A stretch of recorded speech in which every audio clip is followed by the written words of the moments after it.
Well, hello and welcome, everybody. Welcome to the stream. Look at me on time and everything. Hello and welcome, everybody. Let's get all you right over here, over there as well. You guys can hear me. All right, awesome.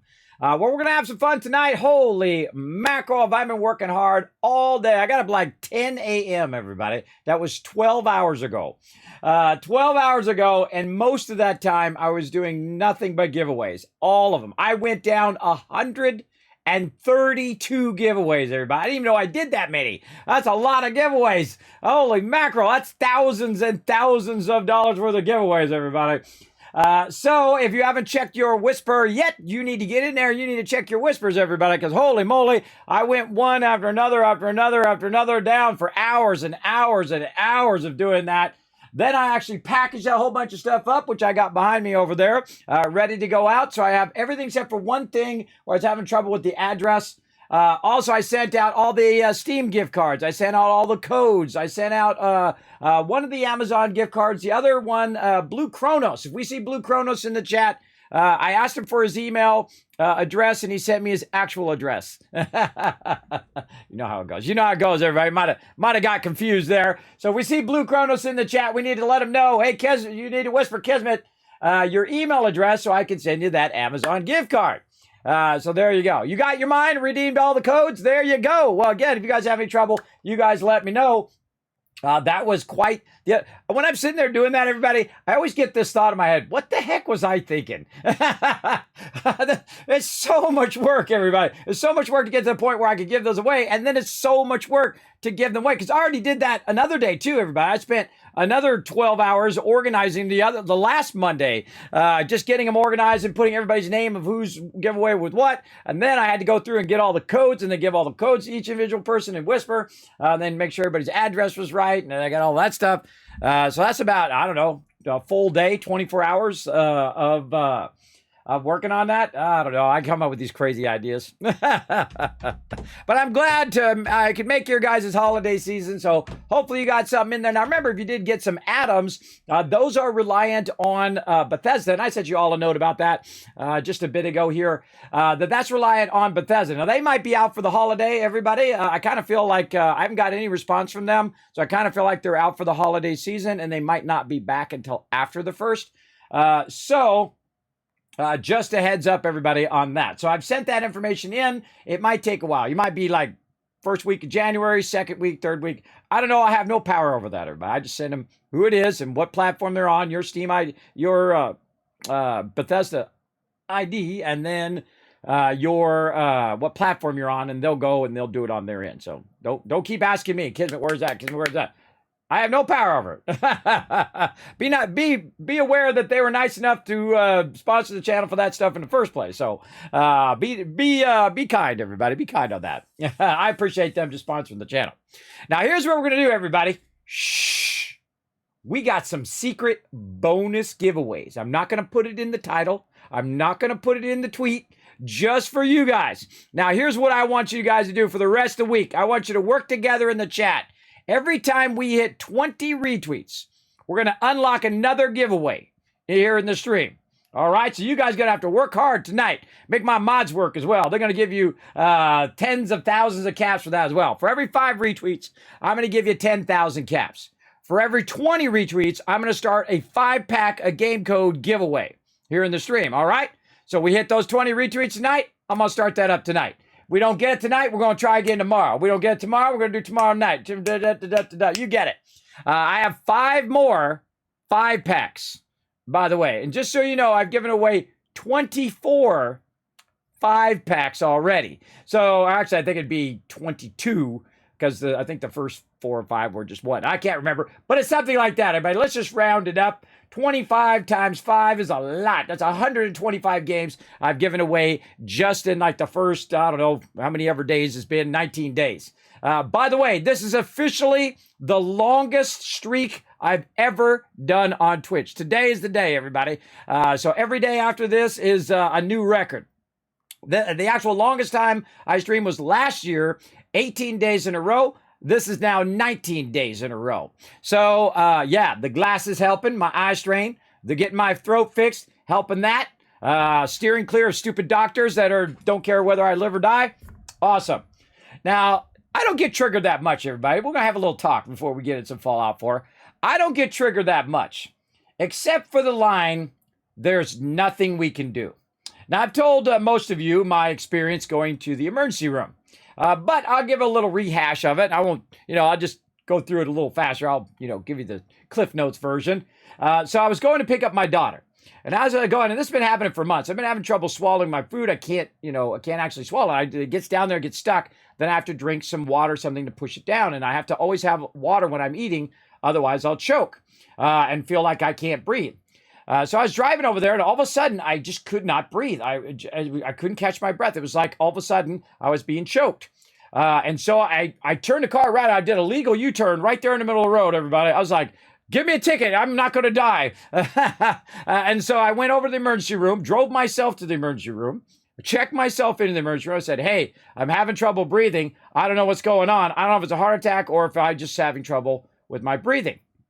So the lady, as you saw in those pictures, everybody, with those terrible drawing blood there with that big purple mark I had on my arm, just did a terrible job. It was like 3 or 4 times she got me. She got me twice in the hand and twice down here until she finally got it. I think she finally got it up here in the hand, and then drew some blood. And then they did a test, and then basically they took me and they said, "Okay, we'll sit over here in the waiting room," and that's all they said. And so I sat there thinking someone's going to come back and tell me what's going on, right? That I need to go somewhere or do another test or whatever. So I sat there for 30 minutes. Okay. Sat there for an hour. Okay. Meanwhile, by the way, cannot breathe. Cannot breathe. And you guys all know, too, that I have a constant vertigo, a constant dizziness that gets accentuated when I am in a stressful situation. And I don't know any more of a stressful situation than you feeling like you're going to die. And the room is just spinning like I was at an amusement park ride. I mean, it's going at warp speed, everybody. I just cannot. I'm basically holding on to the side of the chair like I was on a ride, everybody. And it's just spinning like crazy. Then about an hour in, here comes Mr. COVID. So this kid, I don't know, he looked about 20. He came in and the nurse brought him in and sat him about 6 to 8 feet away from me. Dude's throwing up the whole entire time. There's a whole bunch of people in the waiting room, and they got this COVID guy right next to all the elderly people. They got a guy there that's 90 who's been sitting there for 5 hours, and no one's come to bother to check on him. You got a little girl who broke her nose. She's been there 3 hours, and no one's come to check on her. Bunch of people in front of me, been there 4 hours, and no one has come and checked on him. So I'm sitting there for an hour thinking, that's me 4 hours from now. And so we got this COVID guy here, and he's just throwing up left and right. I'm starting to feel wheezy. The whole room is spinning. I'm hoping that somebody's going to come and save me here before I literally pass out and end up on the floor. So I tough it out for another hour in that situation, everybody. Got the COVID guy throwing up. All the other people in the emergency room, by the way, or in the waiting room, they all moved away from that guy. And I'm back in the corner, and he's like about 8 feet away from me, and I got nowhere to go. So I'm hiding back there, waiting for someone to come back and tell me about my test or whatever, or what I need to do next. Nobody ever comes. Nobody ever comes. So I sat there for 2 hours, riding that dizzy ride I was on. And I don't know what you guys think in the chat, but how much would it take you if you're in a life-threatening situation where you cannot breathe and you feel like you're going to die? Would you leave the emergency room? And that's what I did. That's how much in danger I felt there. I felt like no one was coming to help me. I felt like nobody cared whether I lived or died. I would have died right there in that spot, everybody. I really feel if I had not got up and left and went and used I have an emergency inhaler for my allergies. So I went home. First I went to the desk and I ripped him a new one, everybody. I was like, no one's checked on me in 2 hours. I can't breathe. I can't sit there any longer. I need to lay down. They're like, well, sorry, you'll have to sit in the lobby if you don't want to sit back there by the COVID guy. And I'm like, no, I'm not doing that. I need to lay down. I'm telling you, I'm going to pass out. And they're like, well, there's nothing we can do. Hear that thing again? So I said, that's it. I'm leaving. I said, don't bother charging me. And they're like, well, you got to sign this thing. Why are you leaving? Poor service. And then I walked out of there. And then I had to drive myself home in the dark while dizzy, while unable to breathe. And I had to drive myself all the way home from the emergency room because my wife wasn't around. She's off at a thing for work. So here I am at home. I think of that inhaler. And that's the thing that saved my life, everybody. That's the thing that saved my life, not these people in the ER, that's for sure. So I used that inhaler. I'm glad I kept it because it's been in there, I don't know, a year, everybody. I haven't used it in a long time. So shaked it up, did what it says to do, right? You take a deep inhale of it. I did 2 shots of it just in case. And it opened my throat up just enough to where I wasn't so panicky, but I could breathe a little easier. So fast forward till right now. And of course, I had to go, because they did such a terrible job, I ended up going to the care clinic, and the care clinic said, there's nothing we can do. You have to go back to the emergency room. So I had to go to the emergency room twice, because the first time they did such a terrible job. Second time, great job, right? Give credit where credit's due. So fast forward to today. I've been waiting for a month, everybody. I talked to a guy over there. They said, "Oh yeah, we're your customer, advocate. We're on your side. We're here to help you." I said, "All right, cool." I said, "This is what happened." And I told them that whole story I just told you. So they said, "Okay, well, we'll submit it in, whatnot. We'll make sure that they don't bill you for that or whatever, or we'll talk to the powers that be." And I said, "All right, sounds good. I don't mind paying for the other one, but that was an absolute nightmare that I went through." And they said, "Okay, well, they'll get back to you." And so, week goes by, another weeks goes by. I hate people who don't follow up, everybody. I feel like follow-up is one of the cornerstones of anything that you do in life, whether it's a job, whether it's with your significant other, with your children or whatever. Follow-up should be number one. In fact, when I was an apprentice as a graphic designer, they told me the 5 rules of any business, but especially graphic design. First one, follow-up. All the rest of them are follow-up as well, everybody. All 5 of them are follow-up. That's something I would tell my apprentices after that as well. Because my mentor told me that one night. It made me laugh. And then he was right. That's actually how you crush it right there. So they don't follow up. They don't come back to me. So I have to call them up. I hate having to call them up when they said they were going to call me. So they said, "Oh, well, they sent you a letter." Okay. What is this, the 70s? What are we waiting around for a letter? Is someone going to, walk it here from from California or wherever they are, right? So I'm like, all right, fine. I'll wait for the letter. So I wait a week, everybody. It takes a week for that letter to get to me. Then I read the letter, and I have not been so pissed in so long, everybody. First, they said, "Oh, well, you had this problem." They had the problem wrong. They said I was having chest pains. I wasn't having chest pains. I was having shortness of breath. I couldn't breathe. So already fail, right? First line, already fail. And then they said, you got appropriate care. And I'm like, did you not hear what I just said? Did you not hear what I explained to you? And they said, "No, that's appropriate care." And I'm like, the hell that's appropriate care? And then they just expect me to go, "Okay, I'm just going to go ahead and pay that." Oh, no. Kismet don't play. Kismet don't play. Put a 1 in the chat if you don't play, everybody. Kismet don't play that game. So I call him right back up again. I call him today. While I'm in the middle of giving away thousands of dollars for charity, I call him up and I said, "Hey, this is not cool, bro.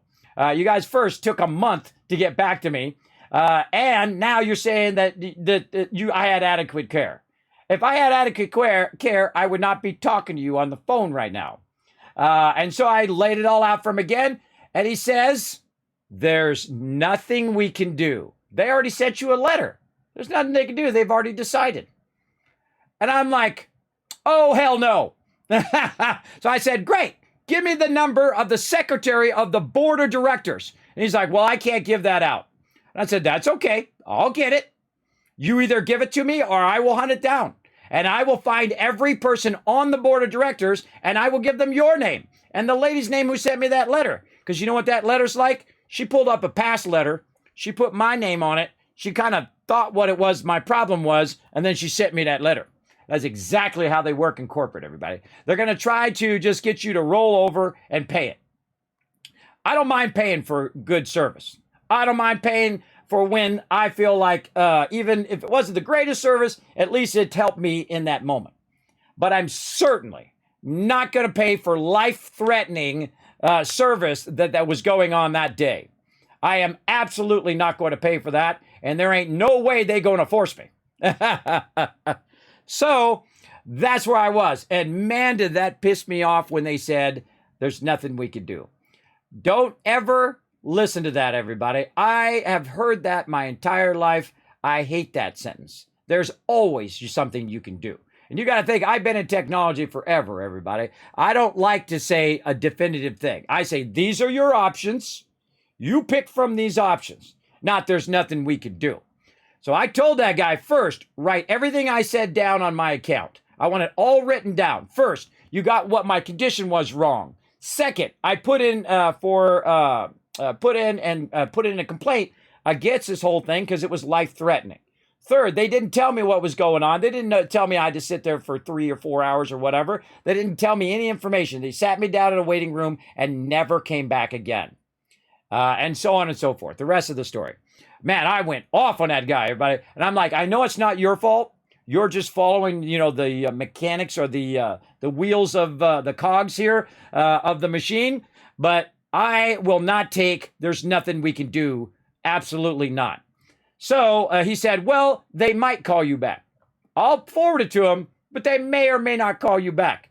That is my advocate. That's my health advocate at that company, everybody. Do you see all the problems along the way there? Who thinks that's ridiculous in the chat? Put a 1 in the chat if you think that's absolutely ridiculous. That I'm paying these people that. Yeah. Yeah, Gump Bubble. I'm going to do that on the next one. Every conversation I have with them from going forward, I'm going to tell them that I'm recording that conversation. I'm going to tell them like they always tell you when you call in, this thing might be recorded for customer service reasons, right? I'm going to be like, just so you know, this is a recorded line. I'm going to record everything you say every time I call them now. So that's where I'm at right now, everybody. Don't play, everybody. Don't accept poor customer service. Don't accept people telling you there's nothing there can be done. Oh, there's something that can be done. It might not be the optimal of what you want, but there's always something that can be done. Now, you got to think that I work for Apple, everybody. One of the top companies in the world. I was a what I call a loop crusher. What people would do is they would say, well, no, it's this guy's fault. It's the carrier's fault. Well, no, it's not the carrier's fault. It's the people who make the computer's fault. Oh, no, it's not the computer's fault. It's, Apple's fault. It's this guy's fault. It's the phone's fault. It's this. Everybody's just pointing at each other. It's like that Spider-Man thing where the two Spider-Mans are pointing at each other. It's like that. I hate that. It's sending people in circles. So what I would do is I'd get both the customer and the people who they're blaming on the line. I said, all right, let's solve this. Look, I work for Apple. You work for this company. Let's solve this problem. And guess what? There's all of a sudden magically something we can do. I find that hilarious, everybody. I find that hilarious. So Kismet got to vent a little bit. But we're going to play some games, have some fun here. A little stream therapy, everybody. Now remember, for every 5 retweets, this is going to happen over there in the chat. 1,000, 2,000, 3,000, 4,000, 5,000, 6,000, 7,000, 8,000, 9,000, 10,000 cats. When we get to 20 retweets, we're going to activate a 5-drop of game codes, random game codes for all you guys in the chat. We've got some random giveaways to give out. And of course, we hit that 20. We're just going to keep rocking it all week long. So every time we hit 20 on those retweets, we're going to give more codes out. Thanks to that, Mr. Jude, to come in. Let's get past that, dealing with stupid people at the medical office who basically tell me there's nothing they can do and I got to pay for them basically trying to kill me. I said, no, that's not how it goes. So I'll be working on that on the holiday break, everybody. That'll definitely be something I'll be working on. I don't care who I got to call over there. I'll call everyone. I'll call everyone from the secretary to the CEO. I'll call consumer affairs. I'll call my lawyers. You don't want to do that, everybody. You don't want to shoot off lawyers. Lawyers are like nukes, everybody. You shoot off, the second you get to lawyers, man, it's like blows everything to smithereens. But if you got to, you got to. So yeah. All right. Paul coming in as well. Hey, Paul, what up? Alpha coming in with a 1. Thank you very much. Thank you. The Zion King, Kiz, yes, we're ready to rock. We're going to get things going on. Yeah, everything was well. I was having a great time giving out thousands of dollars worth of giveaways all day long until my bonehead medical peeps tell me there's nothing they can do. I know there was nothing you could do. I was there in the emergency room and you were doing nothing. You were trying to kill me. And if it wasn't for my inhaler that my doctor had given to me, I'd probably have died in that emergency room. Because there was no one around, everybody. I was there by myself. There was no one to advocate for me. I was by myself, sitting in there, room spinning like I'm on a roller coaster ride, can't breathe. Nobody's following up. No one's checking on me. Just the worst nightmare you could possibly think of. And then you got Mr. COVID guy right next to me there throwing up the whole time. I feel like I'm going to get COVID. I got enough conditions, everybody. I don't need COVID or get sick or any of that other stuff. Well, what it found out eventually, oh, that's right. I forgot to tell you the part where I found out eventually that my throat has been closing up, and probably for years, by the way, for like a decade, that my throat has been closing up slowly over all this time, and I've been getting suffocated, and I don't even realize it because now, once I had it fixed, they went in, they knocked me out, and they put a pipe down there and see what was going on in my throat, and they actually stretched my throat. And it is a night and day difference, everybody. It's like 1,000 times better. Like, it'd be like when you eat something and you choke on it, and then you eat something and it slides right down your throat, no problem. That's like 1,000 times different. So there actually was a medical emergency that needed to be solved. And it took me months before I actually found out what it was. And I went to the heart doctor. I went to everybody. I went to everybody under the sun. I spent thousands of dollars on these bonehead doctors in the past. And then these doctors were great, though. The heart doctor was great. And this guy was a doctor. Oh, your wife had that done as well. Yeah. I mean, if you're starting to have that problem, everybody, don't wait like me, like a decade, because it's been like that slowly. And I just think it's because I'm talking so much here on the stream and whatnot, and it just irritates my throat. But no, it's an actual medical condition. Actually, one of my wife's relatives have had it done as well. By the way, I had a guy come out and replace the battery on my wife's car, and that guy's wife had it done, and she has to have it done like every 6 months or something like that. And I'm like, I thought my doctor was joking, by the way. He said, oh, we can just stretch your throat. And I'm like, yeah, right. I said, yeah, right. He got me for a second. And he's like, no, that's really a thing. That's really something we could do. And it's a huge difference, everybody. Why do you think I can stream longer? Why do you think I'm streaming 19 days in a row? That's because I'm not like dizzy as intensely as I normally am, because it's made a huge difference. So had someone noticed that 10 years ago, out of all those bonehead doctors I went to and spent tens of thousands of dollars on, I bet you my dizziness would have been better this whole time. This whole time, for the last 8+ years, I could have not been suffering as much as I've been suffering. Now, this ain't no fantasy movie, everybody. It ain't like I went over there, I got my throat fixed, and then suddenly I'm no longer dizzy. Suddenly I don't have sleep apnea or any of that other stuff. Again, this is real life, everybody. This is not a little fantasy thing. But I do feel a way better. In fact, I kind of feel more like myself. I feel calmer. I feel more centered. You know what I mean? Put a 1 in the chat if you know what I mean, everybody. When you find that kind of more centered version of yourself, right? You're not so in an emergency mode all the time, because that's the way I always felt for like the last 8 years. I'm in an emergency mode. I gotta force myself out of the bed. I gotta force myself to go eat something. I gotta be careful that I don't choke when I'm eating. I gotta be careful when I'm walking so I don't fall down. I gotta be careful all the time. Everything that I'm doing, and I go up and down stairs all day long. So I gotta be careful in every step, every move, everything I'm doing. I'm always very measured in what I'm doing. So I'm always in that emergency mode. But when you can breathe, everybody, believe me, it recenters you as well. And I've actually been sleeping better as well. So I've been using the YouTube where you have like the rain. Anybody do that? Put another 1 in the chat if you guys do that. You guys use the rain or the sounds of the ocean or something like that from YouTube. I've been doing that with the black screen. And that actually been helping, because what I do is I think of something in my mind, I go somewhere, right? You go like to Hawaii and you're sitting there and say you're on your balcony and the rain's coming down and you can hear the rain and you just visualize yourself there, because now you're getting yourself into a dream state and then you drift off. Or when I was a kid, everybody, when I was really young, I used to read like Dragonlance books and those kind of books when I was young, all sorts of books. I even read Battlefield Earth, everybody, which was a big, gigantic book like that. And what I do is I go out to one of my parents' cars because my brother was a jerk. So I try to escape him by whenever it rained, which was very rare in California, by the way. Whenever it rained, I go out to the car into the back of their giant station wagon they used to have. And I would sit back there and I would read.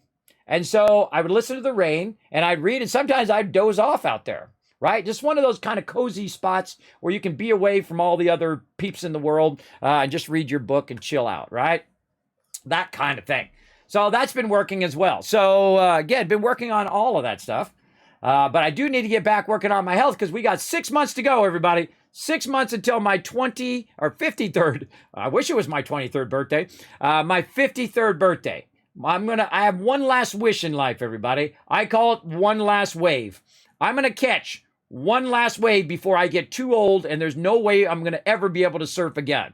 So I'm going to do it. I'm going to do it with my kids before they get too old and they move out. Because my oldest daughter is going to move out and go to college next year. So my goal, because she'll go to college in the fall. So my goal this year, take my daughters, go to Hawaii, however I have to. I don't care if I have to scrounge and sell everything I've got. I'm going to go to Hawaii. I'm going to go to the Big Island, and I'm going to go up to there. And, oh my God, 11 retweets. Look at you guys go. We'll get those in a second. I don't want to spam the chat real quick. I want to click everybody. That is my big goal, everybody. I got one last mission in life, is to spend this last little fleeting time with my kids and show them the magic of surfing. And let them do it once. And of course, we'll have, big, not like I'm going to have them surf like pipeline or something, everybody. Not like I'm going to have them surf, 10-foot waves. I mean, little tiny little waves with a big long board. And just do it once in their life to say, look, I surfed in my life, right? Because it changed me as a kid, everybody. It proved to me that I could do anything. Because, man, I must have hit myself in the face 500 times with that board. Because I had a smaller board when I learned. I was borrowing it from a friend. And I must have hit myself 100 times. I couldn't get up on the board. And I was in great shape, too. I was in really good shape. But the second you get up on that board, everybody, and the wave is pushing you on, oh, man, you'll never forget it ever in your life. It'll change you. It'll change the type of things that happen to you. And not just that, everybody. Anything in life that you overcome like that, it'll change who you are. It'll show you what's possible in your life. So don't give up on it. Don't give up on it. Keep going until you get it mastered. That's what I've done in my life as much as possible. So, again, feeling much better, but really don't like my peeps over there right now because they're not advocating for me. I told them what the problem is, and they said there was no problem. That means they're not on my side. That means they're on the hospital side. Right? So that drama will unfold, I'm sure. You got your mind redeemed all your codes. Awesome. Awesome, Paul. Now, again, if you guys just rolling in, we're chatting a bit here. Kismet's having a little stream therapy right now. Right. I vent just a little bit. I'm usually a super mellow guy, everybody. I'm just usually over here, playing games and doing my things and pretty mellow. There's very few things that tick me off. Being disrespectful, probably number one, to my wife. When my kids are disrespecting my wife, whoo, man, I get triggered. I don't like that. I don't like that at all. I don't like it when they're disrespectful to each other. And me, I'm last in the chain. They're disrespectful to me, I can take it. I've been a graphic designer forever. I've heard every name under the sun. I've heard every complaint under the sun. That stuff just bounces off of me like that. But when they're disrespectful to the mama, that's when they're going to throw down. That's when they're going to throw down with the papa. We do not be disrespectful to the mama, and we do not be disrespectful to each other. That is our golden rule. That is rule number one. Treat others how you want to be treated, right? The actual golden rule. There you go. So there you go. And if you like to be treated bad, well then too bad. Treat them nicely anyway. Because it's so funny that people do unto others as they don't want done to them most of the time, right? They tell others what they should be doing. They tell others and they complain about stuff all the time. And then if you complain back to them or you tell them what to do, they don't want that, right? They don't want that. They just want to tell you what to do. And I'm of the age, everybody, I don't answer to no one. I don't know how many minutes I've got left, but it ain't a lot. It ain't a lot left, everybody. Every day is a struggle. Every day is a mental undertaking. Getting up today. All right, well, I got up early. I got up at 10. All right, well, let's see. I got enough energy to get these giveaways going some more. And then, man, I was on fire, man. I was just in the zone, didn't get interrupted, phones didn't ring, nobody did anything. I was just like hour after hour after hour, I'm just doing them one after another. I'm doing the thing, and I'm doing the thing, and I'm putting the whisper, and I'm double checking, making sure, and doing all that stuff, one after another, for 5 hours, everybody. 5 hours. Then after that, I went and did all the physical stuff as well. All the stuff I got to send out. I made all the labels. I got everybody's name, make sure I had it in there correctly. Did all that stuff. There was another. I spent a couple $100s on that. Everybody, I was shipping that stuff out. Again, I'll send it anywhere in the world. Sometimes it costs more to ship it than it does the thing in the box. I could have just gave a gift card, but it's the thing, everybody. You say you're going to do something, you do it. That kind of old school thought, right? That old school thought. You're welcome, D-Hole. You're welcome. Now, again, anybody who did get Adams, make sure to check your thing. Remember, I have no power over those Adams, everybody. I send it to them. They have it. They're probably on Christmas break right now. Obviously, Christmas coming up this weekend. So maybe a while. But I will follow up with them when they come back, and I'll just say, okay, are we good? Did they send those out? And they'll say, yeah, we sent them out. And then I follow up with you guys as well. Now, also, if you guys got anything, I think it's Caveman Mox who got the headphones. I also sent that off to them, and they'll send me a tracking number, and I'll give that to you, Caveman Mox, if you're in the chat, once they give it to me. But all that stuff should go out tomorrow. I got it sitting here in a giant pile. Now, obviously, I don't want to show it on stream because it's got your guys' addresses on it. I don't like to deal with people's personal information. This is how I deal with your information. You give it to me, I put it on the label, I send it to you, and I never think about it again. And then if you win something else that I have to send you, well, guess what? You're going to have to send it to me again because I don't like keeping people's personal info. I'm not going to call you. I'm not going to show up at your house. I'm not going to do any of that stuff. I consider that incredibly poor taste to show up at someone's house that you don't know and you have not been invited. Again, old school, everybody. Do not go to celebrities' houses. Do not go to anyone's house unless you've called first and it's cool, all right? So there you go. Oh, you redeemed it. All right. Some of you guys made out like a bandit, by the way. You made out like absolute bandits. Some of those people, I was just giving them 4, 5, 6, 7, 8, 9 codes, man. You guys you guys are going to be in the games for a while now. And again, they're just random games there, but I don't even look at them. I just take your guys' names in order of how you guys won. I have a giant list of codes, and I just put your names in there. And then I have a spreadsheet that goes in and says, congrats, you won the thing. And then it says what the thing is. And then it puts your code, and it says, thanks for being part of my community. Because doing 132 giveaways, everybody, if I wasn't doing that, it would take me another 5 days to do that. So it does that for me, so I can just take it and then paste it in there. And that's why you see most of them are the same, but I'm just using a spreadsheet so that I don't screw it up. That's the hard part. Not screwing it up is the hardest part. And again, thanks for all those ones in the chat. And yes, Gumpub, I'm going to do that on every single conversation going forward. Yeah. It's amazing how, by the way, whenever they say, oh, well, we're going to record the conversation, we're going to pull it up later, but when it's bad for them, all of a sudden those conversations disappear, right? They disappear magically. Love the Christmas background. Yes, actually, you can thank the awesome people at Fallout for Hope, by the way. Chad over there made this cool background, and I asked his permission if I could use it here on stream. He said, sure, Kismet, go right ahead. And so he made me a special version, by the way, without the actual Fallout for Hope logo, so I can put it right over here. I was very kind of him. I appreciate him going out of his way for that. Oh, speaking of K-Man Mox, there he is. All right, K-Man Mox, you are in the chat. There you are. I'm just going down the chat, everybody. Sorry I had to vent a little bit today.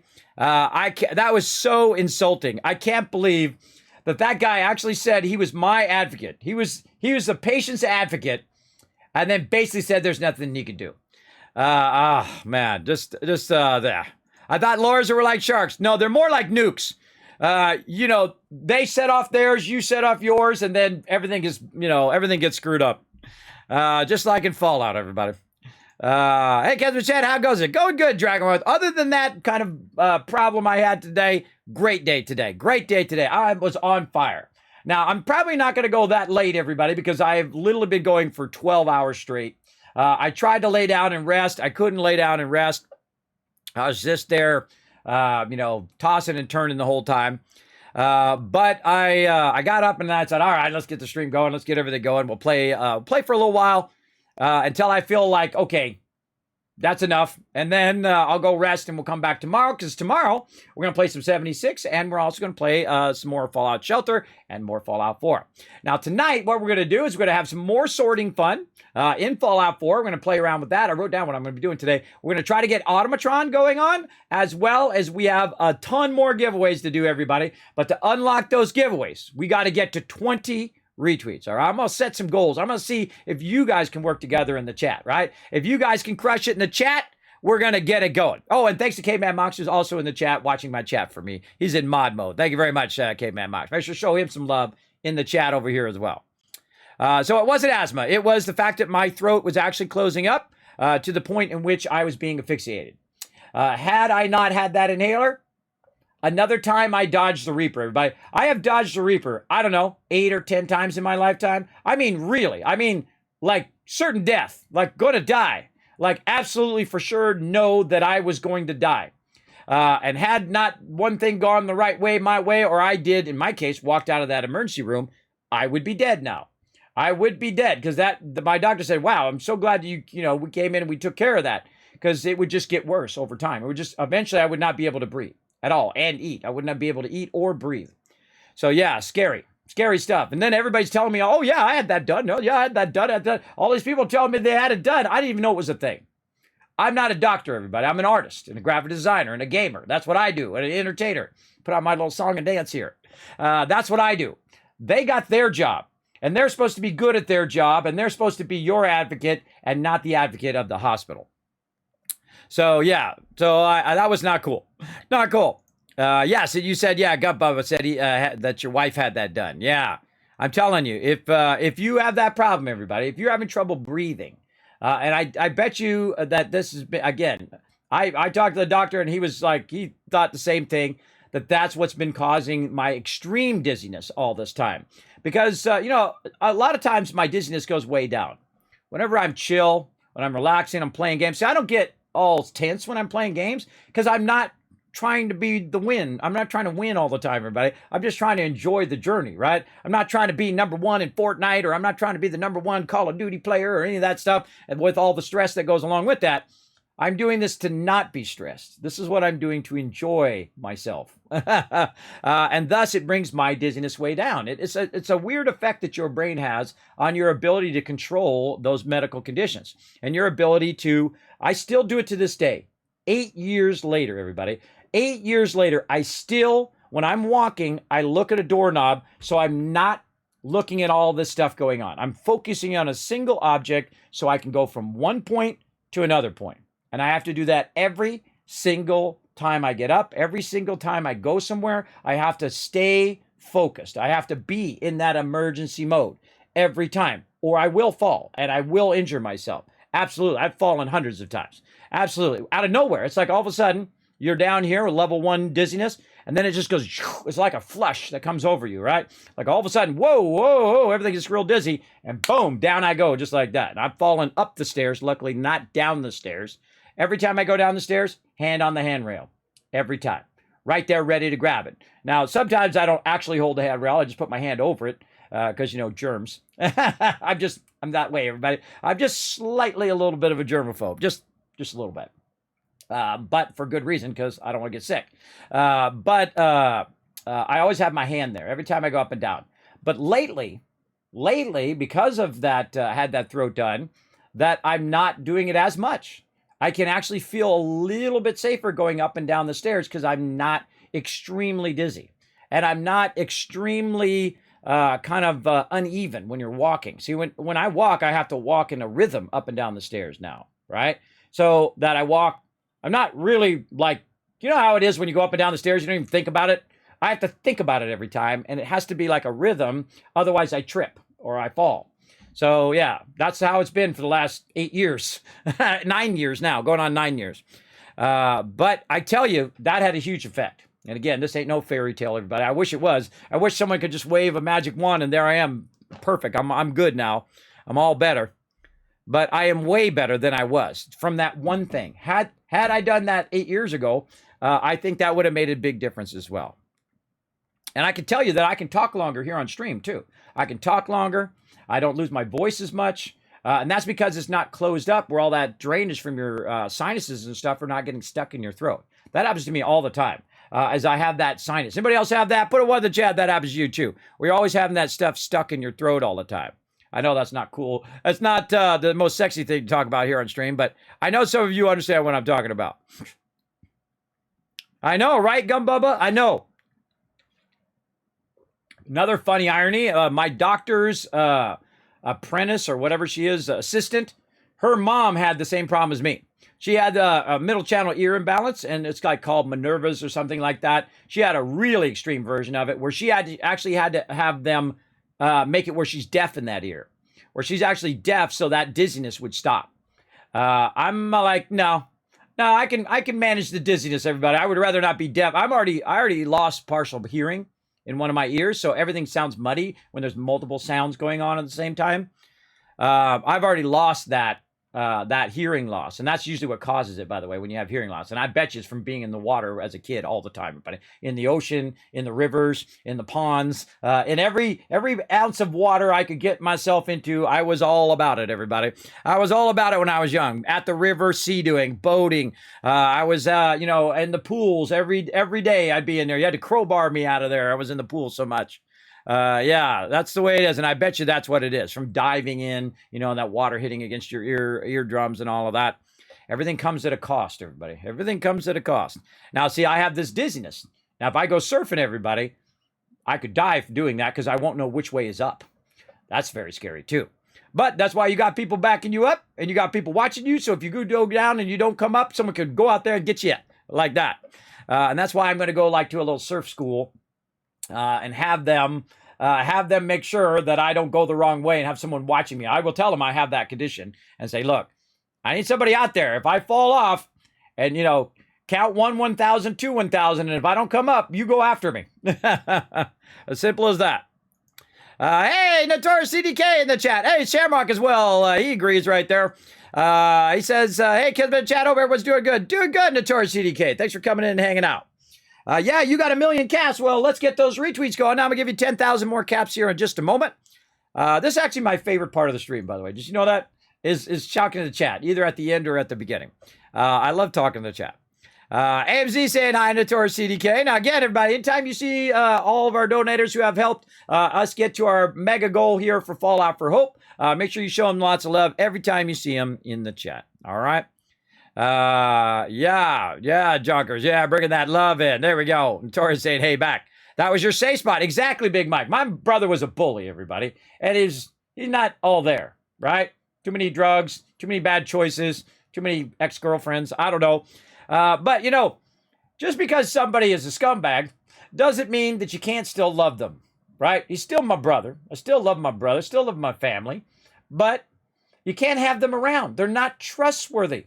You can't have them around your kids and your wife and your business and what you're doing in your life. You can't have them around. They got to make that change yourself. You cannot force anyone to change, everybody. They must choose to change. And I'm the same way. I got to choose to stop eating so much sweets all the time and eating ice cream and candy and junk all the time. Otherwise, I'm not going to lose this big fat thing I keep carrying around here in front of me. And I'm just going to be overweight until I die. And I'm tired of being overweight. Being overweight is miserable, everybody. For those of you who've never been overweight, a lot of you know what I'm talking about. It's miserable, and it's hard to lose weight, especially when you're over 50 like me, because you just don't have the energy that you have at 20. At 20, I was in absolute amazing shape. I could do 50 pull-ups like this, pull myself up 50 times. I outdid all my friends who could do everything else better than me, by the way.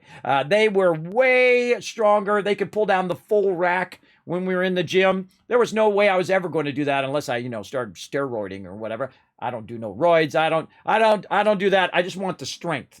The strength part of it without all the, having the gigantic neck and the huge muscles or whatever. I'm not into that. That's not my thing. But if that's your jam, more power to you. There's nothing wrong with it. No, I'm not saying there's something wrong with it. That's just not my thing. I don't dig it.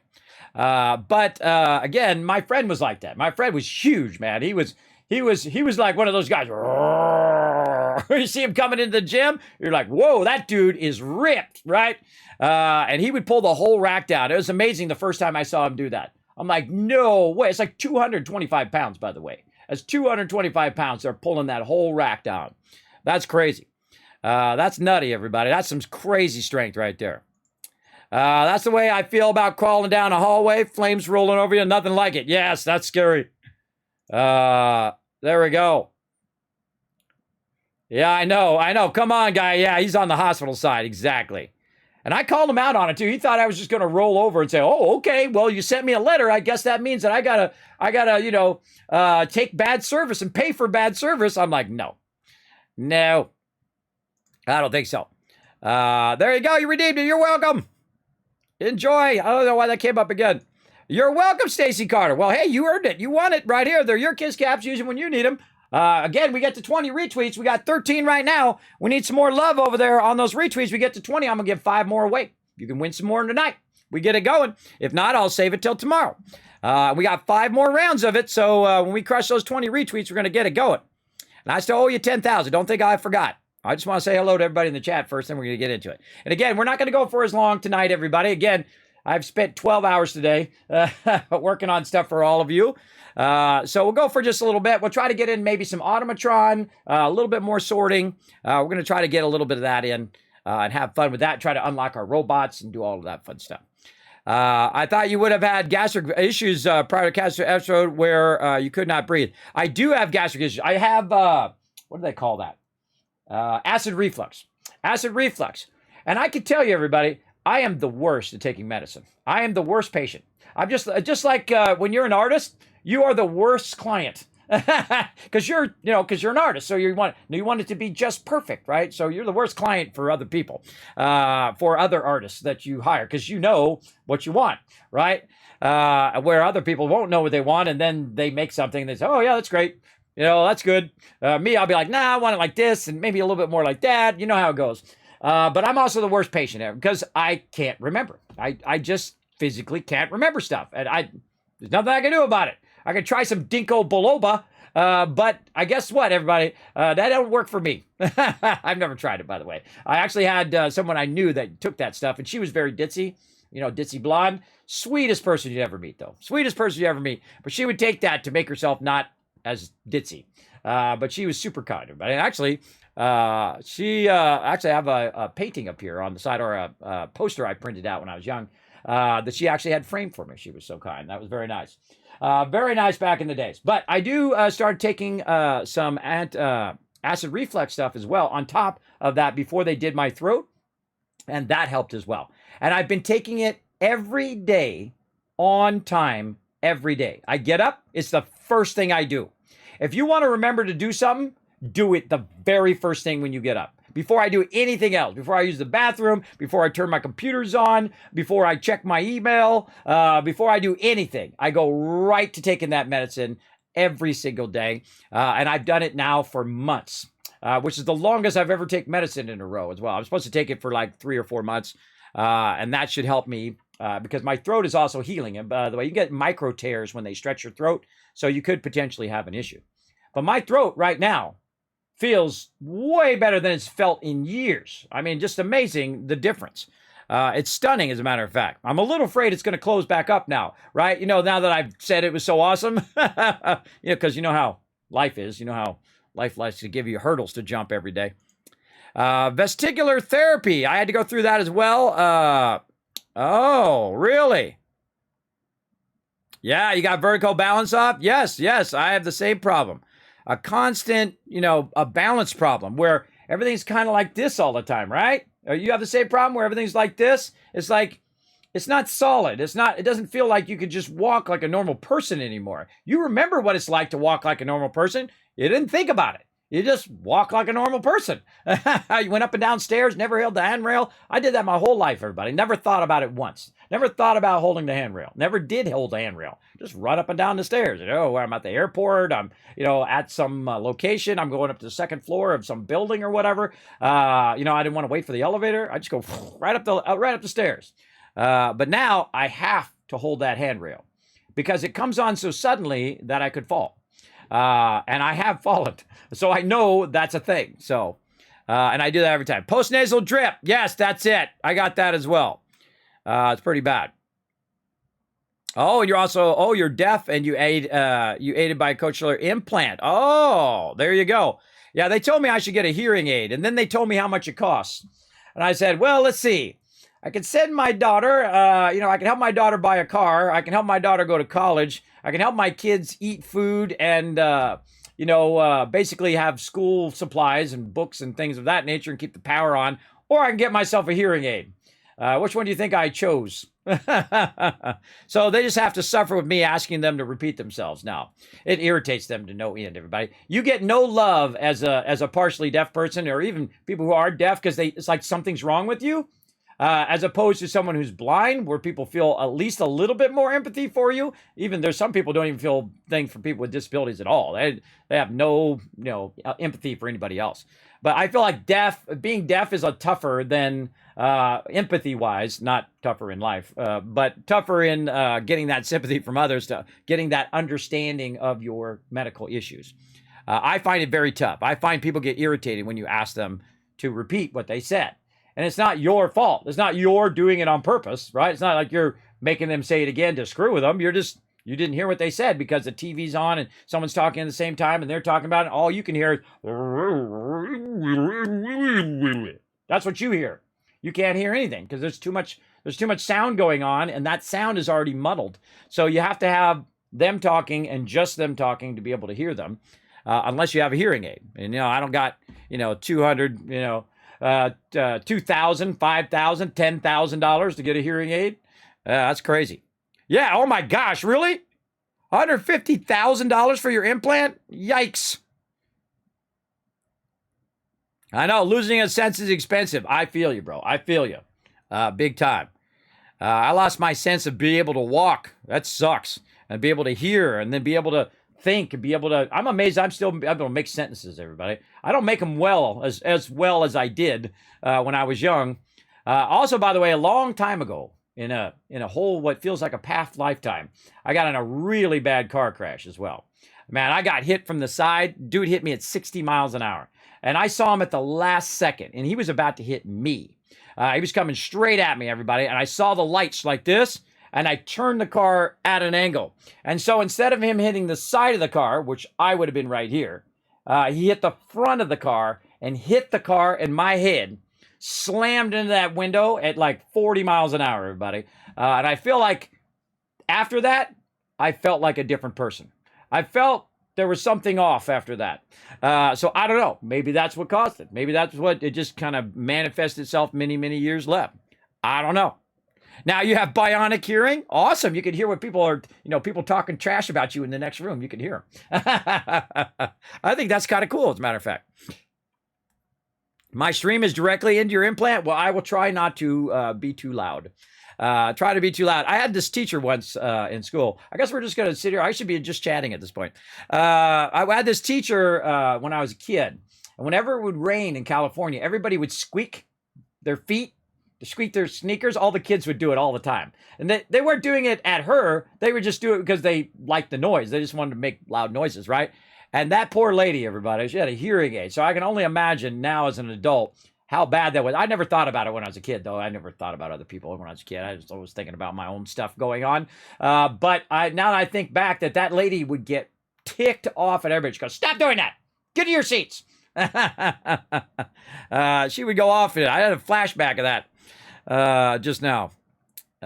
You can set my phone in a room and connect my implant and listen to what's going on around. Hey, there you go. Hey, that's like super spy stuff. That's like James Bond stuff. Again, hey, Banana Bread, what up? I'm doing pretty good. Game is fun. We were just talking about medical stuff today. All right, we're going to actually play some games, everybody. Let's go do that.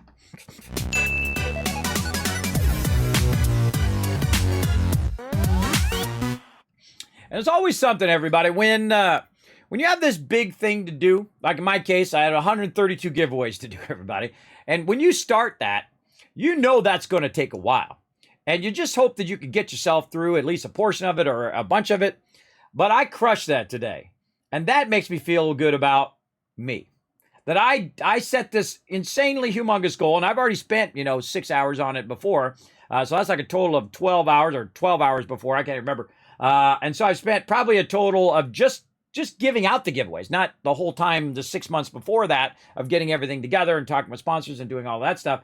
But just in the last couple weeks here, I've probably spent 12 hours or more, or 24 hours on it, just organizing it, right? Just organizing it and sending it out and doing all of that stuff. And then all the physical stuff, and I'm still not done. I still got to go tomorrow and send it out. I'm still waiting for a couple things. If we see Blue Kronos owes me his email address, so I can send him that Amazon gift card. As well as I'm having a problem with an international address. I can't, it says this address is not valid. So I have to figure out why it says that and go in there and fix it. I don't know what it is about the post office, everybody, but for some reason, I have never got their international website, the little click and ship for international. I've never gotten it to work, ever. And I've tried it again and again. I usually have to hand write it out and then give it to the people, and the people have to put it in the computer, make a label, and then send it out. Well, that's just the way it goes. Yes. Hey, well, you can come in here and, you guys need to vent a little bit in the channel. You're welcome to go right ahead. All right, now it's time to blow up the chat some more. Now that I was able to talk to everybody in the chat, let's go. 1,000, 2,000, 3,000, 4,000, 5,000, 6,000. By the way, K-Man Mox, I'm going to give these all out myself tonight. Where are we at? 6,000, 7,000, 8,000, 9,000, 10,000 caps, everybody. Wait, is that 15? You guys hit 15. Let's do it again. 1,000, 2,000, 3,000, 4,000, 5,000, 6,000, 7,000, 8,000, 9,000, 10,000 caps. Now, we need 4 more heroes in the chat, everybody. 4 more heroes in the chat. All you got to do, right here, click that last link. Hit that like button. Hit that retweet button. In fact, hit the follow button while you're up there. You get 4 more retweets, 10,000 more caps, and I start a 5 bomb of giveaways. That's where I'm going to give away 5 game codes right here in the stream. So go out there and be a hero of the stream, everybody. You got a cap in the eye? That's why you got to close your eyes when those caps are falling. You got to wear your safety glasses, your fashionable glasses to save yourself. All right, everybody, let's actually play some games here. I do love talking to the chat about it. That's one of my favorite things. Talking to the chat, maybe, talk about some IRL stuff, some struggles I might have had in the day, and you guys can relate to them struggles as well. I'm sure you guys have had those experiences as well, at least some of you. I love this thing over here. This sorter thing is awesome. Give me them caps. Ooh, a bunch of purified water in there as well. Ooh, let's get that. Okie dokie. I don't even remember what the heck I was doing last. I don't remember. I think we needed some more resources. I think we needed like glass and copper and all that stuff. Let's take a look. Oh wait, let's just run. Let's get out of the power armor here. We'll leave the power armor over here. By the way, one of the smart things to do is not to leave stuff in the road. If you notice that I try not to block this road, they're always walking down. By the way, this is a mod right here, by the way. If you're going, whoa, Kismet, your sanctuary looks awesome. Yeah, that's a mod. Also, do not leave your fusion cores in your power armor. And by the way, I think we were missing a right arm? Left arm. We're missing a left arm somewhere. I hope I didn't sell that left arm off because I was selling a bunch of stuff off. It might be over at Spectacle Island. We'll look for that later. Let's use our power of hope and our superpowers. That's so fun, everybody, to kind of tie those things together. The St. Jude Children's Hospital and the power of hope giving us superpowers in here. Now, that's also a mod as well. Now, we didn't add any mods until level 35, just so we can build out our giant mega build. Now, watch for it, everybody. Watch for it to appear. Oh, check it out. That's right. Now showing everybody how to do awesome little hearts up there at the top. There they are up there. And of course, we're sending out the love to the wasteland, brought to you by all of you. By the way, you're the ones who built the Tower of Hope with all your love right here. Look at all these awesome peeps chilling out. Got all their names up on the board, including M's and Roars over there. Again, these are in order of donation, everybody. So there you all are up there. And of course, when it's nighttime, we'll come back. We got Wombat on there as well. Now, if you want to get your name on the Tower of Hope and help save some lives this holiday season, any donation of $15 or more to St. Jude's directly through that link I just put in the chat will get your name up there, as well as it will go toward St. Jude's Children's Research Hospital. Now, if you didn't know, you're trying to find your name. Yes, right over here. Let's do it. Where are you at? Right there. There you are, right there. Right there, brother. You got a good spot, too. That's a good spot. Right under the shade. It's easy to see your name. Right there. That tower looks really awesome, doesn't it? I think it's one of my favorite builds that I've done. And we're not even done yet. Look at the heart up at the top. Now, what we did last time, everybody, is we went over here. We put a heart on every single side so that every single side would get the send. And because this is the highest object now in the game. It's higher than any other object in the game. So in theory, if we RP, now, of course, we move far away. We're not going to be able to see it. But in theory, this is the highest object in the game. By the way, this is normally how high. This is without mods. You can build this high. You don't have to have mods to build this high at Abernathy Farm. It's the tallest settlement in Fallout 4. It is awesome. And so that is sending directly to the bulk of everything that's over here. Now let's use our superpowers to fly up to the top here and get up on top here. Woo! Okay, a little much there. Okay, we're going into outer space now. Little overpowered. All right, here we go. We're coming down. Luckily, we got superpowers. We're going to do the super land. Right there. There we go. But what this is doing is sending the love out that way. And then this one is sending it out directly over there. Now, of course, at nighttime, we can actually see Diamond City lit up over there. And we can see all of that stuff in the distance. Now, because that's part of the game, you can see it in the distance. Your settlements are not actually models that are part of the game. So as you move further away, you won't be able to see it. Like you saw when I ran up, we had to wait for it to go. But we're just going to say that you can. How about that? Now I'm going to use some of my superpowers to run and jump. Woo! Oh, I made it. Wow, that was lucky. That was a lucky landing right there. There we go. And you can see the heart up there. Again, sending out the love, giving the beacon, saying, look, the Tower of Hope is up. If you need some help in the wasteland, come on over here. And these awesome people will show you some love right over here. So very, very fun. Again, we used lights to do that. I'll go ahead and show you for those who missed that yesterday. What we did is we used these lights. And of course, you can just use some grid paper. I used Illustrator myself, but just use some grid paper. And then what I did is I went in the grid paper and I said, okay, we'll start with a block. And I'll say, okay, 3 blocks. And then, okay, then we'll just keep going at an angle. And then I'll go ahead and round it out. And then I'll just come up around the top and then drop down. And then there you go. That's how I did that. Basically, by using just squares. And because that's all that these lights are. They're just basically squares. And then you can make shapes out of them. Now, I was going to make the actual St. Jude's logo, which I do also have. But somebody already did it. Somebody already did it before I could get it done. I was like, oh. And then if I do it now, it'll be like I'm copying them. But I thought of it 19 days ago. Or actually, more than 19 days ago. I'd say 19 days in a week. So 26 days ago. So I thought of it a while ago, but we just didn't get to it yet. I was going to do it at this part right here when we were working on the lights. So I was going to put the St. Jude's logo up there as well. But since somebody's already done it, everybody, that'll just look like I'm copying them. So I was like, oh, well, okay. They beat me to the punch. But we definitely want to put the love in there. I was going to put the St. Jude logo down below on the next level down. But that's okay. Yes, 8-bit heart. So there we go. So we got love sending out to the wasteland. Everybody knows where to go to get that love right over here. So there we go. Again, everybody, we're here for St. Jude's. We're here for every single day. Hey, Piper. We're here every single day for 24 days in a row. I have streamed the longest that I've ever streamed in a row, 19 days in a row. Guess how many hours I've streamed, everybody? Let me go over here and look. You guys guess in the chat. I have a rough idea, but let me look up this. I rounded up. I was telling my wife earlier that I've streamed the most hours in any month ever. I got to press the buttons and flip the switches over here. Let's see. All right. I rounded it up. Yes. K-Man Mox, very close. Very close.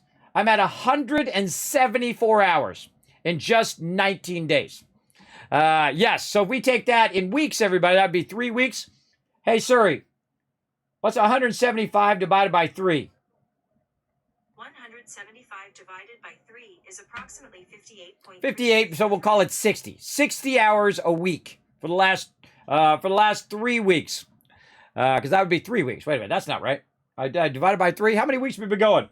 Oh, God, I got to look it up. Hold on, it'd be more than 60. That doesn't seem right. How many weeks have we been going? Well, we've been going kind of 3 weeks.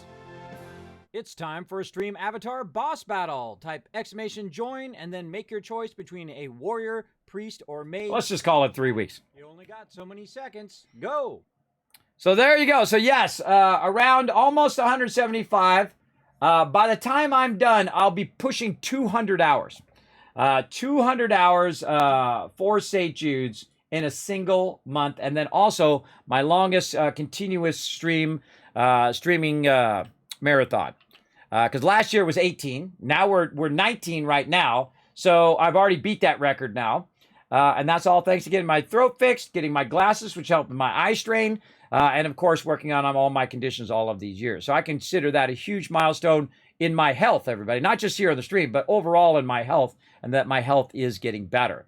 And that's what I also do. I used to mow the lawn where I don't mow it anymore. I have the people do it now. I did it for years now. And what I would do is I would just try to, go an extra row before I had to stop. And then I would go 3 rows before I had to stop and take a break because I would get too dizzy. And then I go 4 rows and stop before I get too dizzy. So it was like a milestone that I kept using to help me know that I was progressing with my health. So very nice. Now I do the towels, but I still try to, get up. I do my sit-ups on my sit-up board here, which you can see in my on my website, by the way. You can see all behind the scenes, my sit-up board I have here and all that. I'll throw all that stuff right there in the chat for you guys to check out. And then, of course, I have been walking on the treadmill and doing all that stuff. Previously, I've been eating better. I've been eating like oatmeal and things of that nature, fruit and things like that. Before I started getting really bad, before I started where I couldn't breathe.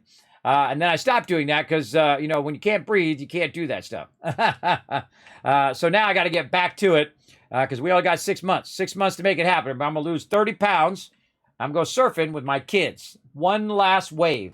That's my big goal. My one last wish in life, everybody, is to surf with my kids before they go off to college. That's it. There you go. I do have a Discord, Cyan. I was right there. I just put it in the chat for you, but I can put it in there separately. Right over there, if you so desire. Feel free to go over there. Now, again, I can show you my Discord right here in the background. Right over here. Let's see. Where am I at here? Right over here. I was in the general chat. But you want to go right here to the rules. Read the rules. There's a green check mark at the bottom. Click that green check mark and go from there. Hold on. I got to stand up for a second. You like my shirt? Gamer and cartographer. You know what happens when you sit on your foot too long? It cramps up. Also, you've been sitting at the computer too long. Your feet's cramp up. We got to do a little stretch, everybody. Woo, all right. Had to do a stretch. Gamer and cartographer, everybody. I got the double threat going on. Man, my foot started cramping up there. Ouchie. Ouchie big time. It's because I've been sitting at the computer for 10, 12 hours a day. Still doing it. I'm at the computer still. So there we go. So you can check it out over there. Again, read the rules, hit that green check mark, give you a special title. Then you can go ahead and post your cool community builds. So you got something in Minecraft, you got something in Fallout 4, Fallout 76, you got suggestions, ideas, tips, things like that. Whole bunch of different sections for that. Even game suggestions. Like Kismet, I think this game's going to be awesome. Like the Harry Potter Hogwarts Legacy thing, which I already have on my list. But hey, you can suggest it as well. And you can put it in there as well. Now, it didn't work. It should work. Definitely. Also try this. Scroll down below. You can also just scroll down here, and I think I've got it down below here as well. This is always the number one place. If you want to find someone's like social media, it's usually down in the panels. You should be able to click that, and that should take you up to my Discord there as well. So I always have backup of everything, everybody. I always have this, that, and the other thing down there getting it going. Now, by the way, if you want to become a St. Jude hero, super easy. You just go ahead and click that button right there as well. That'll take you up there onto Tiltify. Remember, those donations go directly to St. Jude, all right? You can also just follow that link in the chat. And if you'd like to know more about St. Jude, they are an amazing charity. This is actually our second year doing Fallout for Hope. Which is a global super stream event of over 400 Fallout streamers that work together. And if you'd like to get involved, also you can go to Fallout for Hope for not the number 4, but the actual word 4. Falloutforhope.com, I think it is. Actually, I can go look and see. Fallout for Hope. There it is. Fallout for Hope right here. Yeah, falloutforhope.com. Look at me remembering things and stuff. See, I'm telling you, when you're not suffocating all the time, your brain actually works better. So there you go. So feel free to go up there and join the team, everybody, if you want to go ahead and help out. They're going to go until the 31st. I'm going to go till the 24th. And then I'm taking that last week off, everybody. I got so much stuff I got to catch up on. When you stream every single day, all your other stuff, you know, that all my videos and all my queuing stuff up on YouTube and doing all that stuff and following up on all that other stuff, you just don't have enough time. You don't have enough time in the day. Okay, so there we go. Tower of Hope, everybody. I hope you guys liked that. We had lots of fun building that last time. And again, if you want to get your name on there, just a $15 donation or more. Or you can also interact with the stream. You want to get your name as a founder or something like that, you can do that as well.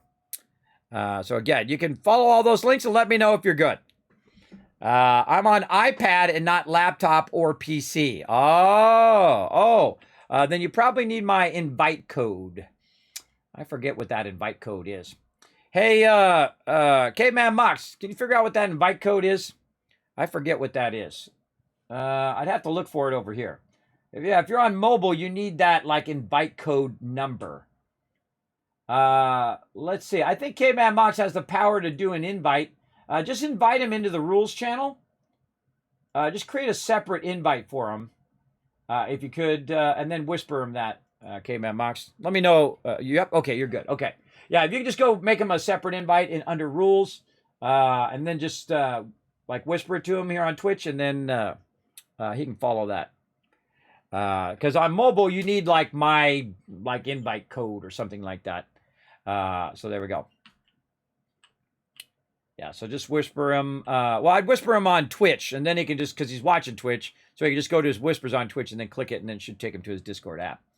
Because I have the iPad as well. I have the iPad, the nice one, the 10-inch iPad 2.5.9 or 12.9 or whatever. Whatever. See, when I worked for Apple, everybody, I used to know all their products, everything they did, all of the stuff, past products, product. But since I haven't been using that knowledge in a while, it's starting to fade. So there you go. It's starting to fade because I don't need to know. Yeah, there you go. Well, you guys get it figured out. You guys get it figured out. My mom to hook you up, all right? I appreciate that, Caveman Mox. Okay, so we got this going. The Tower of Hope. Awesome, awesome. Use our superpowers to run back the other way. I love doing this, everybody. This is fun. Oh, turn my sound on as well. So yes, feeling a bit better, everybody. I don't know. It's just something really great about when you do something that's really tough and you really spend a lot of time on it and effort on it. And you know, you spend, like me, I spent 6 months, everybody. It's really a year because in January, I will start to plan for the one next year. That's how far ahead I try to get on it because I made the mistake of waiting way too long one year. It was not good. I think that was like 4 years ago or something like that. 4 or 5 years ago. I waited till the last minute and the whole thing was just like a panic attack. So this year I started like 6 months ago. And so I said, oh, okay, you know, this year I'm going to do that stuff. And then I'm going to start working on what kind of giveaways. And then I reached out to different peeps. And then, you know, it takes them sometimes like month, 2 months, 3 months to get back to you. So you have to think really far ahead. For them to get back to you. And then, of course, if they're going to give you stuff to send out, like Bethesda Gear was kind enough to send me a bunch of stuff, then that stuff takes time to ship to you, and then you got to figure out what you got and then what's going to be on the giveaway and all that. By the way, I got all your stuff stacked right here, everybody. I got all your stuff stacked. Your dog meat, packaged up, ready to go. Your hand puppets, ready to go. All of your mugs, your Deathclaw mugs, your Vault Boy mugs, your mug like this. Over here, your Nuka-Cola bottle caps mug. Not this one. This one's mine. But yours is still in the box, and it will be on the way to you, hopefully tomorrow. I'm going to try to run that out tomorrow before I stream. There we go. Does your Fallout 4 crash when you go into downtown Boston? Not usually.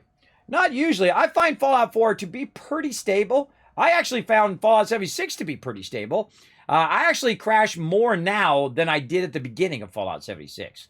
Again, I don't know why, but it's usually like once a week I'll have a crash in Fallout 76. So I'll get in, we call it getting Foshnotted. Because one time I was doing the Foshnot event, it took me 20 minutes. We're sitting there doing the whole thing, we're doing the escort quest. I hate escort quests because they take forever. But we do the whole escort quest, we get over there, we do the thing, right about to kill that in-boss, which you have to kill or you don't get credit, and I disconnected. And then, while I was disconnected, they killed the boss, because, you know, a bunch of random people in there killing bosses. Now, my team would have waited for me, by the way. My team would have definitely waited for me to come back if they saw I got DC'd. But I got DC'd. I said, I crashed, everybody, I got to come back. I didn't get DC'd, I crashed out. And then I load back in, and by the time I load back in, that mob's dead, and I got 0 credit. I got 0 credit for the event at all. So all of that 20 minutes of my time was wasted. That sucks. That sucks when that happens. But I don't typically have that problem. But then again, I don't play with that many mods. And then my gaming machine does one thing. Gaming. That's it. It doesn't do anything else. Well, now it does Discord because I moved Discord over there so you guys can actually see what game I'm playing up there. Because it used to just say stream avatars all the time. And I said, well, I moved my gaming machine. So that's the whole reason on my gaming machine, everybody, so that you can see that I'm playing Fallout 4. And I'm playing the correct game up there. So there you go. Okay. Power armor. That's what I'm doing. Getting the power armor. And then I'm going to sell some stuff. But I don't have any vendors now. Oh, we were going to see what resources we needed. That's what it was. I know that we used a bunch of these things last time. Oh, we still have some glass and copper left. Okay. Okay. Well, okay. We don't need anything. Okay. We'll go to Spectacle Island over here. Not Norhagen Beach. No. Spectacle Island. There we go. If you notice, I got nobody there right now. And the reason why is we're going to have a bunch of other friends there who are going to do a bunch of cool stuff and require no food, no water, no happiness, and even no defense, because they're going to defend themselves. You'll see that. Let's also show some love to our founder, Brando. Every time I walk by here, everybody, Brando's in the chat. I want you to salute him in the chat, all right? Let's see some of those Kismet salutes in the chat for our founder, Brando, here. Now, of course, I got another founder that I got to do over at Red Rocket. We're going to get to that eventually. Obviously, I can only do so much. That's AMZ who founded Red Rocket. Of course, you want to be a founder, and we're going to salute you every time we go by it in that particular location. You're welcome to go ahead. We have plenty more locations left. You can donate to charity, and you can pick that out of the list. There's a bunch of stuff you can pick from right over here. You can see it all down there. You get love from the chat. Get your name on the Tower of Hope. You can name a robot. Get your name on the robot. Not you name the robot, but your name goes on the robot. And then found a settlement like Brando did there, or you can name a settlement, Happy Funky Town or whatever you want to name it. And then I will put welcome to Happy Funky Town right over there, whatever you want to do. It's just a bit of fun for charity, everybody. And again, that's what we're all about here. Having some fun, bring a little joy and positivity into your day, as well as trying to help out those in need this holiday season. So, you guys have really gone way above and beyond, and I appreciate it. And I know on behalf of St. Jude and Fallout for Hope, they appreciate it as well. So thank you so much, everybody. Okay, so here we go. We're still doing ceramic over here. Oh, there it goes. It's doing some stuff over here. It's making me some more. Wow, it's got a lot of fertilizer, a lot of steel. That means it's going to make me a ton of 45 ammo, everybody. That's what it's doing right now. It's making 45 ammo. That 45 ammo is going to come out of there. There we go. It's going to go up. It's going to go back into here. And then eventually, when this stuff eventually comes out of here, because it's not even close to coming out of there in fast enough time, I kind of feel like I want to speed this up. This is going way too slow. I'm a little tempted to speed all that up. We'll just let it keep running. Eventually, it'll run out. It'll just take a long time. So what we're doing here at Spectacle Island, probably to fill the rest of you in, is what we're doing is we're pulling stuff directly out of the workbench. Oh, look at our fishing rods. This happens whenever you load into an area, everybody. You're going to find a bunch of stuff underneath here. Because I don't know why they set it up this way. I guess they didn't think it out. But what happens is the items that are on the top load before the machines. And I feel like they didn't think that part through. But oh well. And you can see over here we have the workbench, and it's pulling it out of the workbench. It doesn't have to be right next to it, by the way. There's a certain distance you can be away like this, and it will go ahead and grab it out of the workbench and then run it down the line. And it's taking any fertilizer and steel and putting it over here, so it's making me more ammo. And then over here, this is sorting the fertilizer and steel down that line to go over there. This one is sorting fusion cores and stem packs and bobby pins and purified water and subway tokens, and it's putting it all right here. Oh my God, look how much ammo it's made, everybody. It made 2,045 ammo. Holy mackerel. It made a lot of ammo while we've been doing the thing. I didn't even realize that was all in there. By the way, I can take that out now. Let's take that out and see how much more it makes me later. And then we also have a bunch of other stuff here being sorted, a bunch of different junk items that are being sorted and put right in here. Now, why am I sorting the junk items into here? That's because I want to take those items and either break them down into their base components and use them for making ammo or making weapons. You can make power armor as well. All sorts of cool things you can do with the Contraptions Workshop. And of course, you can also sort a whole bunch of other stuff over here as well. I'm a little OP on my jumping. Plasma. You can see I'm sorting grenades there. Some combat armor over here. Now, of course, you could go way beyond what I'm doing right here. And this is actually leather armor. Not just a legendary, but leather armor. Leather right leg. It would sort out of there if one went down the line, right? So you can do this to the nth degree. Now, we only have so much time. We only got, I think, now 4 or 5 more days left. 5 more days left. So obviously I can't sit here and do this for 5 more days. Otherwise we would get all of our other stuff done. But that's what we have going on over here. Now, remember that Fallout 4 is unique in the fact that it's actually simulation. All of the stuff's going on at the same time. My extractor that's back at Sanctuary, it's extracting from the workbench right now. All of my people, they're collecting food for me right now. They're collecting purified water. They're collecting scrap for me right now. Everywhere. At all the settlements that I have set up. They're all running at the same time. Now, are they running at this level where you can see all the stuff going down the conveyor belts and all that stuff? No, because it would be too much. It would overwhelm anybody's machine. Even if you had like a $50,000 machine, everybody. If they had everything running at full resolution, it would bring your computer to its knees. Absolutely. I don't care if you got 490s in there. You'd be struggling to keep that going. But the cool thing is it does go into kind of a low resource mode wherever you're not at. So when you come back, that's why that problem happens, is because it then needs to kind of res everything up or load everything up to full quality so that you can see it going down the conveyors and all of that stuff. So that's what causes that problem. It's basically a loading issue. What if real life was a simulation? Well, then someone needs to know how to unlock it. If it was a simulation, then what we need is a terminal so we can hack into our termination. You know, the first thing everybody do if you could do that is like win the lotto, right? Let's see. What are the lotto numbers this week? Okay, lotto numbers are this. Okay, there's the lotto numbers. Spend $1 and you make $1 billion, right? I know that's what most people would do. I know that's what I would do. That's what I'd do for sure. If it was a simulation, there we go. So, yeah, whoever's in charge of the simulation, just go ahead and make that happen for everybody in the chat. And if you all win $1 billion, we'll come in and, give a gifted sub. That's fine. That's fine. Just one gifted sub. I'm not greedy, everybody. One gifted sub will be enough for my peeps. Okay, so we went to Spectacle Island just to kind of check this out. Now, you look to see it's raining in here. Now, I do have the ability to go ahead and shoot that. Make it a beautiful day. Those are weather-changing fireworks, everybody. It's awesome. See how much nicer it is now? Really great for building and whatever you're doing, so you don't have to always be in that rain. They also have weather mods where you can have it bright and sunny all the time if you want. You can actually even control the day, time of day, too, and have the sun shining all the time if you wanted to. Now, I have a mod here that you can see that has rebuilt these buildings back to the pre-war over there, which is pretty cool. And I also have one for Abernathy Farm, and I also have one for Red Rocket and Sanctuary, which you saw earlier. So I think that's pretty cool. One of the things I noticed when I was out here building out this sorter is they also rebuild this over here, this little farm. And I didn't even realize it was like that kind of farm. I don't know. Is that really how it was pre-war? I don't know. But they actually went in and rebuilt it, and they have a little Brahmin pin over there with little stuff going on there. So very cool. Again, this is part of the mod. I didn't build this. This was already when you install the mod, boom, it does that for you. And that's kind of cool. I dig that. Kind of neato. I think.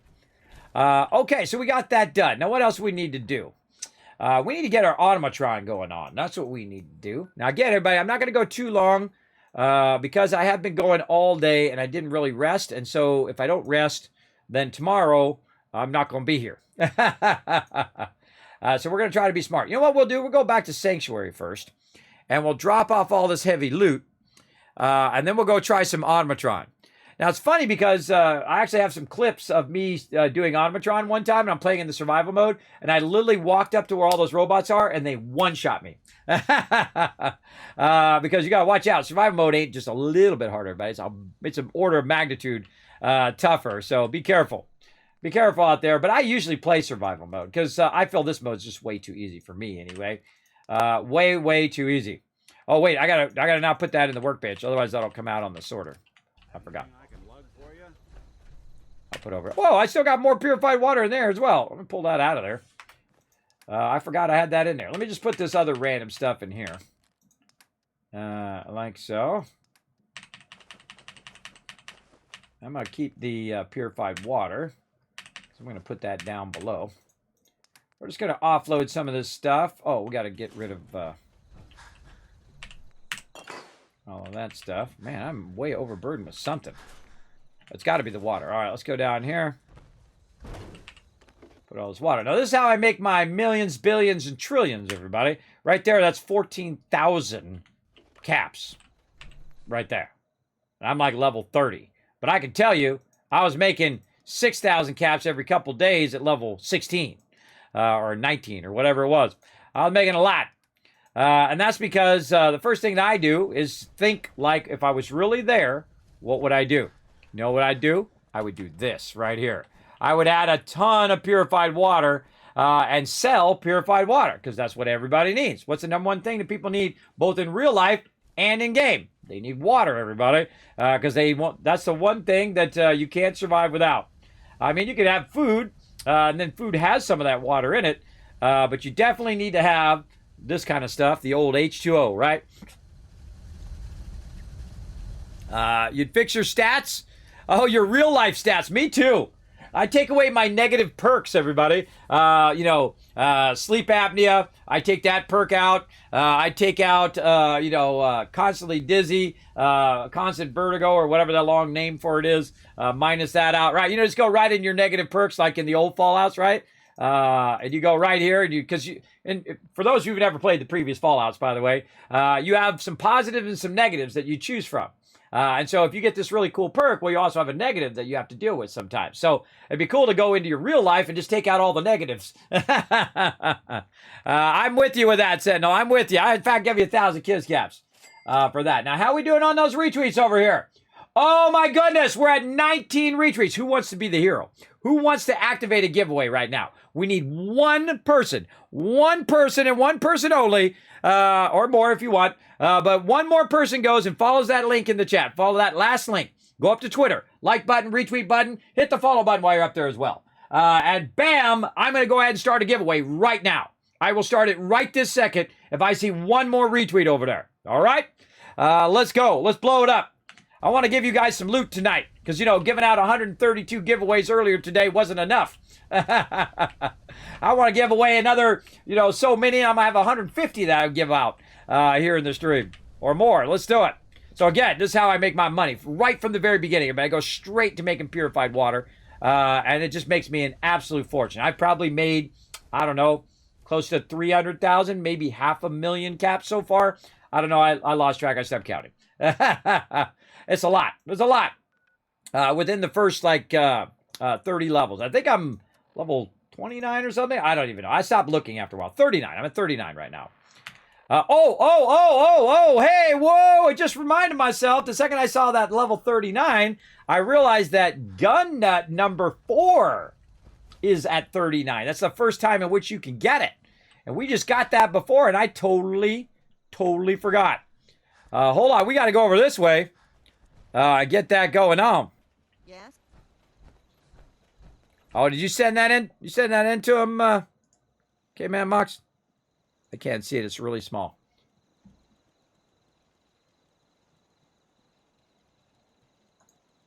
All right. Well, just try to help him get on the Discord. Let me know if you got him on there.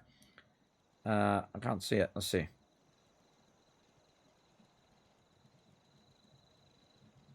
You can't see the rules.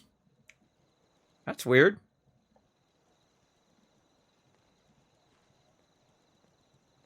That's pretty weird. That is funky. All right, well, I'll do a workaround. I gotta love technology. Hold on a second, everybody. I gotta help out my Teamwork Tycoons. Here's what you do, Sentinel. Go into the general chat and just say something. Just say hi, Kismet, or something in the general chat. It's down in the next section. Teamwork Tycoons, general chat. Click on that. And just say something in the chat. You actually don't have to read the rules first to say something in the general chat, I believe. So just say something in the general chat. And then I will just make you a Teamwork Tycoon, and then you get the other sections. How about that? I'll just save you a step. And then once I make you one, go in there and click the rules and hit the green check mark anyway. Because I don't know why you're not seeing it. It seems like a mobile thing. But you let me know. You let me know, K-Man Mox, when he says something in the general chat. Be eyeballing that general chat in the Discord. Again, you know, the mobile version is not as great as the desktop version. It kind of sucks, as a matter of fact. Kind of sucks. So yeah, we'll get that figured out. So that's how I make my money, everybody. And now we've gone ahead and dropped that off. Now, every time I come back, I make another 6,000 caps. Every single time. Because while I'm gone, they're collecting that purified water. And I keep taking it out so they don't stop collecting it. And they'll keep collecting. I just think there's something funny about this little container holding 1,467 purified water. I'd use it every single time, everybody. Since the very first playthrough. I go, that would be funny if you put thousands of caps or thousands of purified water. Sometimes I have tens of thousands. That's 100,000 caps, everybody. And that's how I like to play. That's why I got the nickname, the Wasteland Tycoon. Because I like to dominate the Wasteland. Okay, now we need a radio thing here. And we need to find the caravan distress frequency. There we go. And then I have to turn my radio on. Turn your radio up.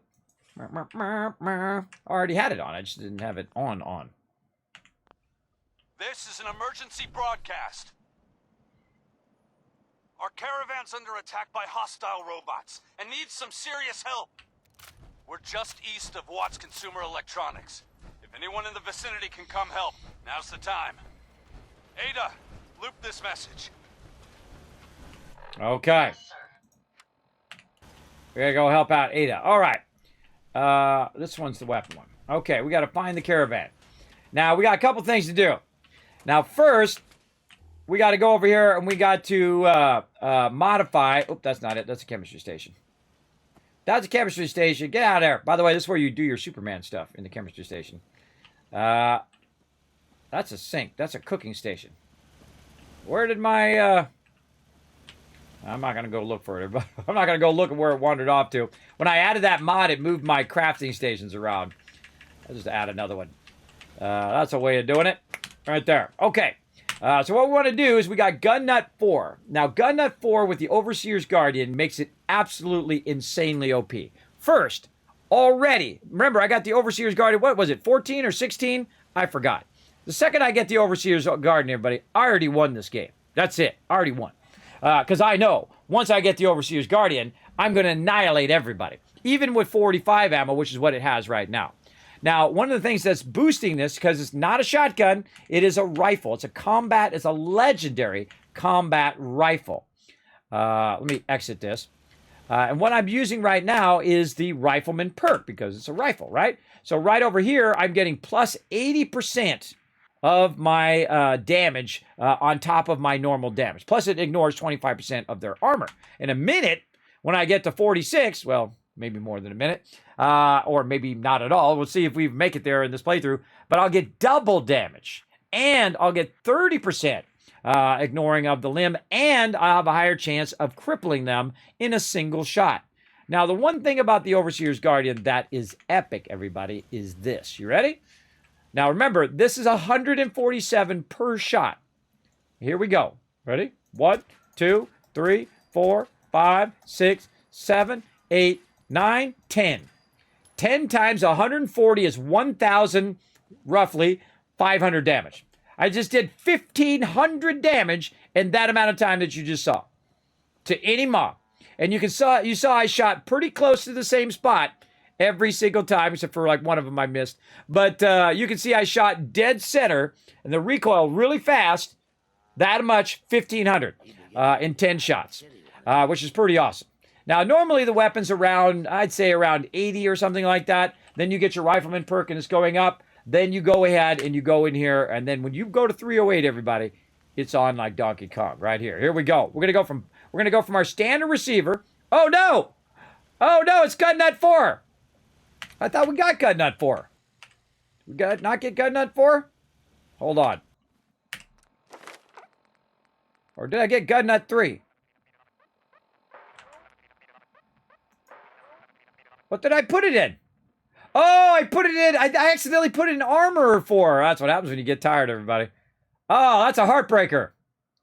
Hold on. Now, by the way, I have Overseer, the Overseer spreadsheet here, the Settlement Overseer, where you can see all of my settlements and what I'm tracking on them. But you can also see my perk order that I picked in this playthrough. So I did nuclear physicists right here. We did all of these. These are all green. And then +1 intelligence at 38. So now we have max intelligence. We get max XP. Gun nut at 34. See, armor was at 44. I screwed that up. There's no one to blame but myself, everybody. I thought that was gun nut, but it was armor. And I was talking about armor as well. All right, well, I put this up here for Kismet screwing it up. But now we've got to tell this that this now needs to go in this order. And so it'll automatically renumber all of that. We'll take the green off of there. We'll reset that. And then we'll say, okay, we did this because we goofed. Now, what I wanted to do was gun nut at 39 because that's the earliest you can get it. And if you make a mistake, you know what you do? You roll on with life because such is life. But I would have done gun nut first the second it hit where I could update it. I was supposed to click this, but I clicked this instead. I could see what I did wrong because that's the earliest also I could get armor as well. As you saw there, if we go into our perks here, the earliest I can get, it doesn't show there. Yeah, there it is. The earliest I could get armor is also 39, so I got confused. But no worries, we'll deal with it later. We'll try to level up one more, and then we'll get gun nut. But what happens when I get to the 308 mod, by the way, I can just kind of show in here. When I get to the 308 mod, what it does is it does exceptional damage. It's going to change the ammo type to 308, which is why I constantly collect it from the very beginning of the game. The trigger is more sensitive, and you shoot even faster. So then I'm doing 162 versus 147. I'm shooting faster, so I can shoot 10 shots in a faster amount of time. And also, the trigger is very much like that. There we go. Do we get it? Oh, and there we go. Let's give you guys some more love in the chat. We're going to start a giveaway. Let's go. 1,000, 2,000, 3,000, 4,000, 5,000, 6,000, 7,000, 8,000, 9,000, 10,000. For all you peeps who are up to almost number one, you guys are, I'd hang around the stream if you're trying to be number one in my stream. Now, if you are the caps leader, if you're a number one caps leader in my stream, right down there, according to Stream Elements, at December 31st, 11:59 p.m., I'm going to look at it. I'm going to see who's number one. And whoever that is going to get something special directly from me. All right? All right. Now, just so you know, I already got the giveaway ready to go right here. By the way, random game giveaway, 5 blasted games, number 25. Let's go. Boom. There it is. You're like, Kismet, I'm new. I don't know how to be part of the giveaways. What do I need to do? Well, so I don't lose my voice, I got me a buddy, a pal who watches my channel for me other than Caveman Mox, my other mods. His name is Saltbot. And Saltbot's going to come in here and he's going to tell you all about it. Do your thing, Saltbot. Let's go. Thanks, Kismet. I'll give them a quick overview. Hi, I'm Saltbot. Let's talk about what are Kiz Caps, how to earn them and how to enter Kismet's giveaways. What are Kiz Caps? Kiz Caps are loyalty points for watching Kismet's stream. Use them for contests and giveaways. How do you earn Kiz Caps? You earn 100 Kiz Caps by going to the Twitch menu in the upper right corner, open your chat in a new window and type /host Kismet. You earn 1000 Kiz Caps by hitting the follow button, plus get free emotes to use in Kismet's channel. Work together with your fellow Teamwork Tycoons in chat. Type !RT, then click the last link, hit the like and retweet buttons and everyone gets 1000 Kiz Caps for every 5 retweets.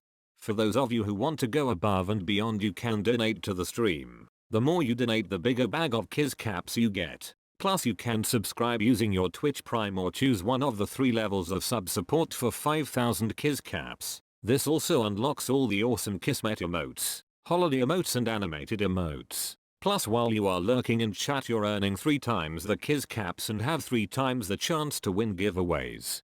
How to enter Kismet's giveaway? First type !loot in the chat to see how many Kiz Caps you have. For every 10 Kiz Caps you can buy 1 ticket.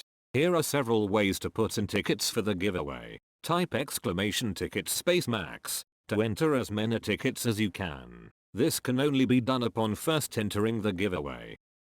or type exclamation ticket space 1. Everyone gets a free ticket and a chance to win. To increase your chance to win, you can buy more tickets like 10, 1,000, up to 10,000 tickets. This is a promotion from Kismet and his supporters. Twitch does not sponsor or endorse broadcaster promotions and is not responsible for them. Thank you for being an amazing part of the stream and good luck. Back to you, Kismet. Happy streaming. Well, thank you, Saulbot. Well, there you go. Now you're in the know. You know how to be part of those giveaways. You got the Kiss Caps. In fact, you got a crazy ton of them. I just gave you 40,000 Kiss Caps. You got a ton of them to use on the giveaways. Now, we got some secret giveaways. Shh. We're not gonna say on Twitter. We're not going to put it in the title. This is for the peeps who are always hanging out of my stream. For the peeps who chill out of my stream, we're going to put some secret giveaways in there for the rest of the week, all right? And it's going to be all up to you guys. Every time we start a new stream and we hit 20 retweets, we're going to go ahead and give 5 more codes away. That's what we're going to do. All right, so you guys got 40,000. Look at that. Holy mackerel. K-Man Mox just crossed over 3 million. Woo! K-Man Mox trying to be number 1. Don't tell me who's number 1 down there, but I don't want to know. I'm going to look at the very end of the year. Do not tell me who's number 1 down there. I want to be surprised on who it is. All right. Now, guys, while you guys are listening to that, I teleported back over here to Abernathy Farm, and I'm looking for my buddy, my pal. He's around here somewhere. And that is Nick Valentine. Now, I can take Piper with me, but she's already max affection. Oh, actually, while I'm here, I could do a little trick, too. One of the things I usually do is use a chair, but I'm going to actually use the bed, because I'll show you why. Because when you sleep over here for like 5 hours, because my romantic companion is also here, and her bed's right next to me, because I set her to that bed, what happens is I get lover's embrace. And so that gives me a bunch of XP. Oh, hold on, something going down.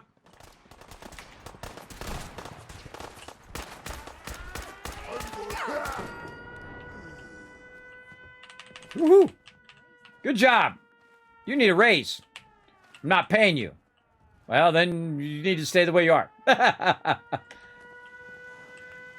Okay, where's my buddy Nick? Nick, where you at, bro? Where did I send Nick? Did I send him? I think I sent him back to Sanctuary.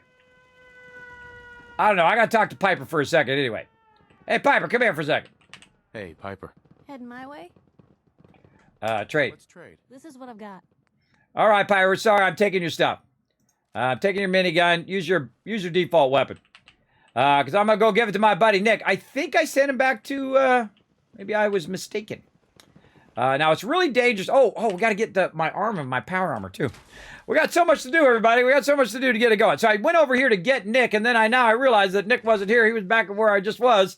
But that's okay. I need to come over here to Piper to get that chain gun, because I'm going to give that chain gun to Nick, and then we're going to go try to take out those robots. We'll see how it goes. We'll see how this all works out. Oh, there you go. Use up those tickets. Remember, they expire January 1st at midnight. They go bye-bye. Because I reset them every single year so that everybody has a chance to be the Caps leader. So you want to be the Caps leader next year, get something special from me, lurk in the channel all you can.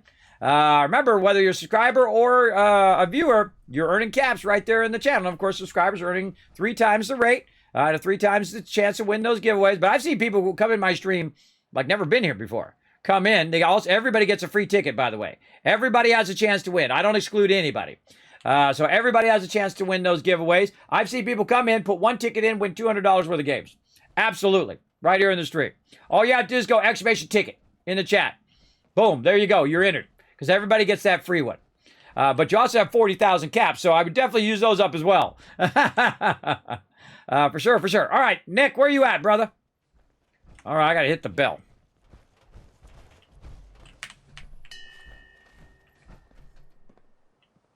That's going to call everybody over here. There he is. What up, my brother? How we doing on the hunt for Eddie's tapes? Oh, I forgot he's on that. Still searching. Still searching for them. Just let me know when you manage to get your hands on them. I hate it when the NPCs walk away when you're talking to them. Hey, Valentine. Time to hit the road again? Get back to the hunt for Eddie Winter? Probably not that, but let's go. Let's head out. Well, all right. All right, that's why I don't have to chase him down. Hey, Yeah, All right, let's take his laser pistol out. He got 2 packs of cigarettes on him. I don't think I've ever noticed that. Okay, so we put the minigun on him, and we equip the minigun. Then we go to the ammo, and if we just put the 5mm on him, it'll automatically equip it. Watch this. Hey, Nick. Rock that minigun, baby. Look at him go. Oh, we got some love right there. We got a new Teamwork Tycoon in the chat, everybody. It's Megan coming in. Thank you very much for that follow. Appreciate that. We're giving away some epic loot right now, everybody. If you guys want to be part of it, you can be part of the giveaways in there. If you missed out, Saltbot telling you about it, you can always just go exclamation giveaway in the chat right here. Giveaway right there in the chat to learn what giveaway is going on right now. Now, if you want to learn more about how to be part of the giveaway, you do it with plural. You add an S to the end, giveaways. And I'll tell you exactly how to be part of those giveaways, as well as more information down in the panels down below. Right? I like to have it where everybody can be part of it, everybody. I like everybody to have a chance. Okay, so we got to go down over here and find the caravan. So luckily, we took over Tavernier Boathouse. That's one of our settlements, so we'll bounce over to there. And then we'll go throw down, try to get some automatron going here. Now, again, everybody, I'm not going to go too long, so make sure that you are in the channel because you must be present to win the giveaways. So you just can't enter it and go AFK. But I will give you 2 minutes to get back to the stream, by the way. So definitely want to be listening to the stream. So if you go make a sandwich or something, make sure you can hear me. Or don't take longer than 2 minutes to go make a sandwich. But you got some time right now, though. You could eat your sandwich and have a little bit of time. I'm going to let it run until the end of the stream. And I'm going to probably go for about another hour. All right? Just to give you guys a general idea. All right? Because I've been going way too long today. Okay. Between working on all those giveaways and then trying to get my stream in, we're gonna be smart. We're trying to be smart now with our help, so that I can get back tomorrow and we can keep on going. Yeah, I'm gonna be pushing 200 hours, everybody. 200 hours of streaming in 24 days for charity. It'll be the most I've ever done. This is actually the most days consistently in a row that I've ever done. 18 was the record last year. 19 we're on right now. And then, of course, in just about, I don't know, an hour and 15 minutes. Yeah, hour and 15 minutes, it'll be day 20. Okay, we got to find the caravan. The caravan's over here and cross this bridge. You ready, Nick? Let's go, brother. Man, I wish I had that 308 right now, but that's okay. I'll wipe them out with this.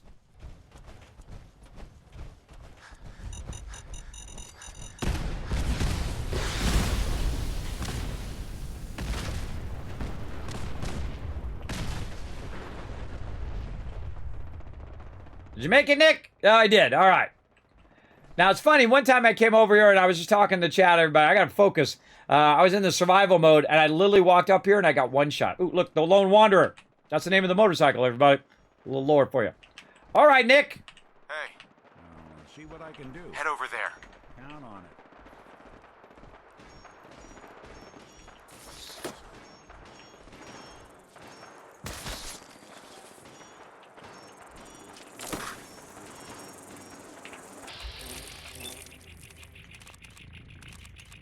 Ah. Whatever.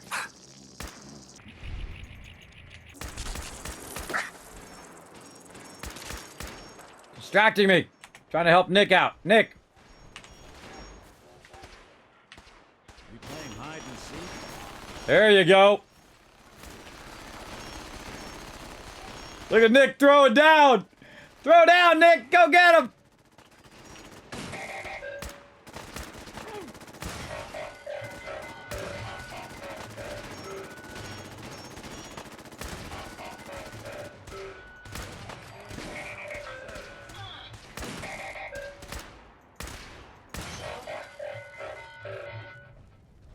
Nick throwing down. Did you use all that ammo?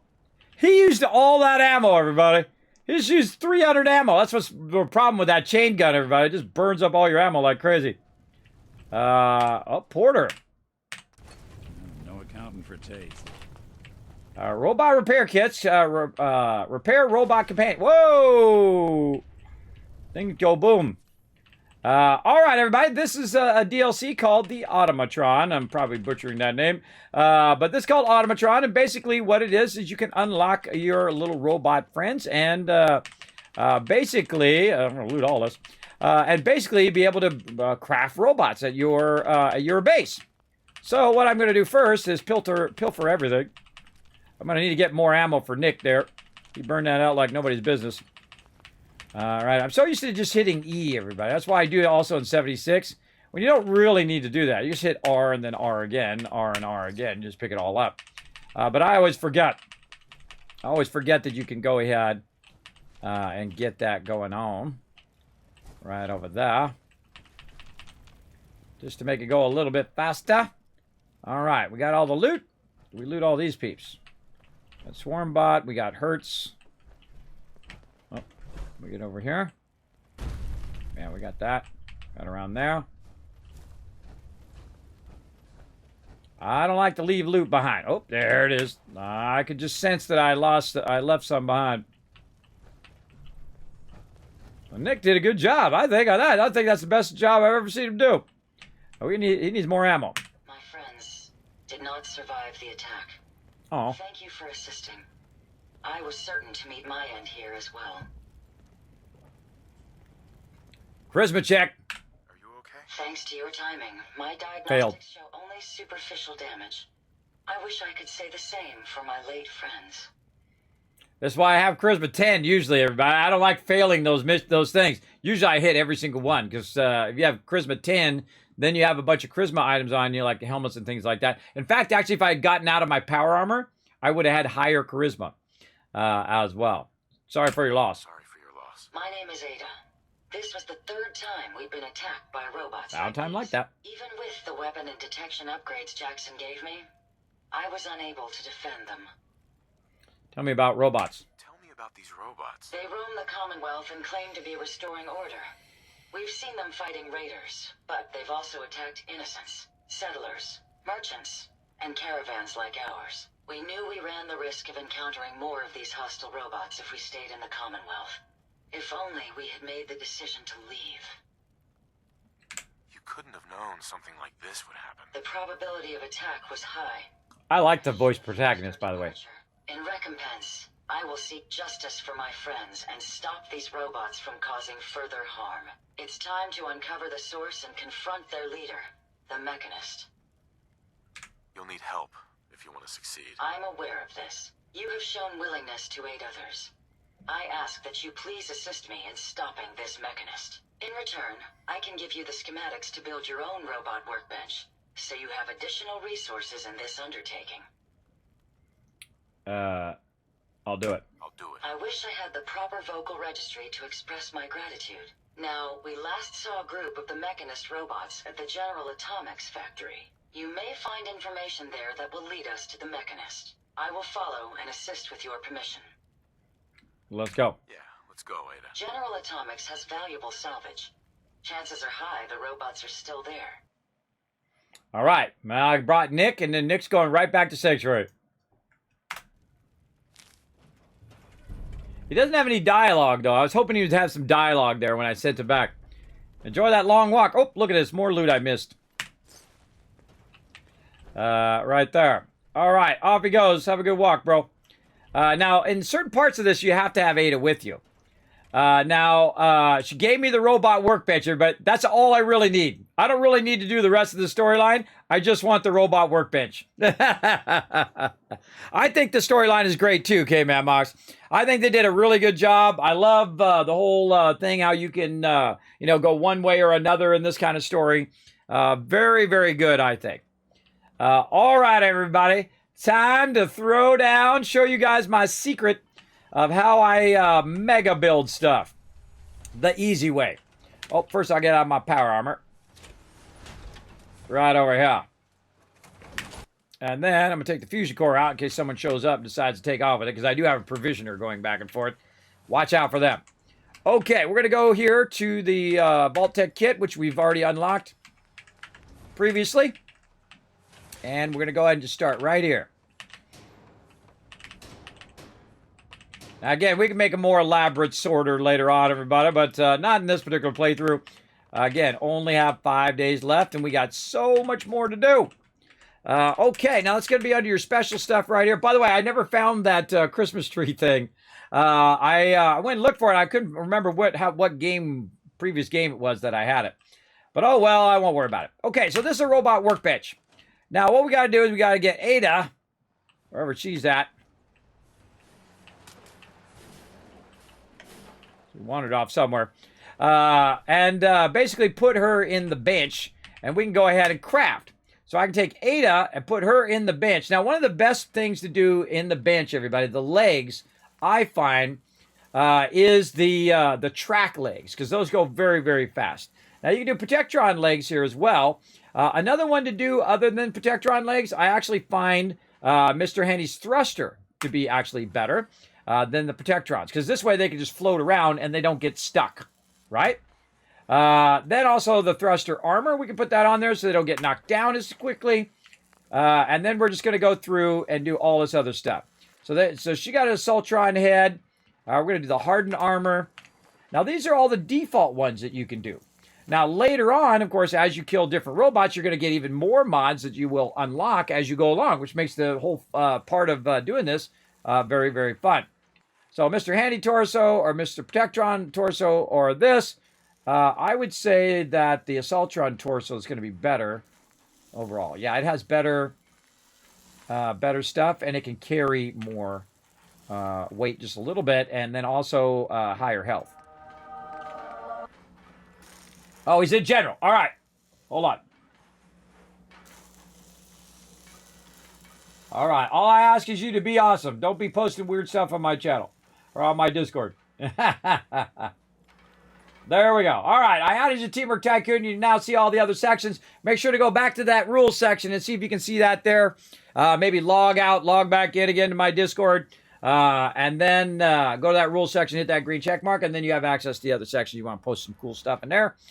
Go for it. Just be awesome. All right. Oh, that's right. He can use the hacking module as well. I forgot. And then see all of this other stuff here. We now need to get to Robot Expert. Now, I don't remember when I'm going to do Robot Expert, but I know it's way down here. So I might need to move that up sooner. Because I forgot about that I'm going to need that robot. Yeah, it's way down here. I have Robot Expert number 1 up here somewhere. Yeah, I might need to move that up. Yeah, I got it right here. Oh, definitely want Rifleman 5 there. Yes.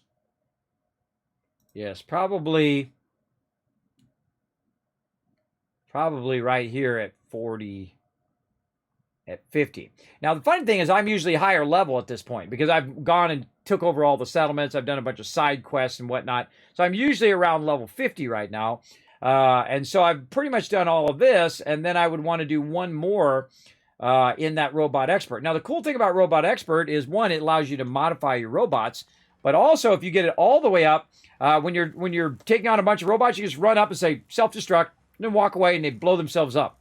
It's really fun. I've done it multiple ways where you just fight them all and then get Robot Expert all the way up, and then you just click on them all and you tell them what to do, and they all just blowing up the whole time. Makes it like super easy mode as well. Army for the win!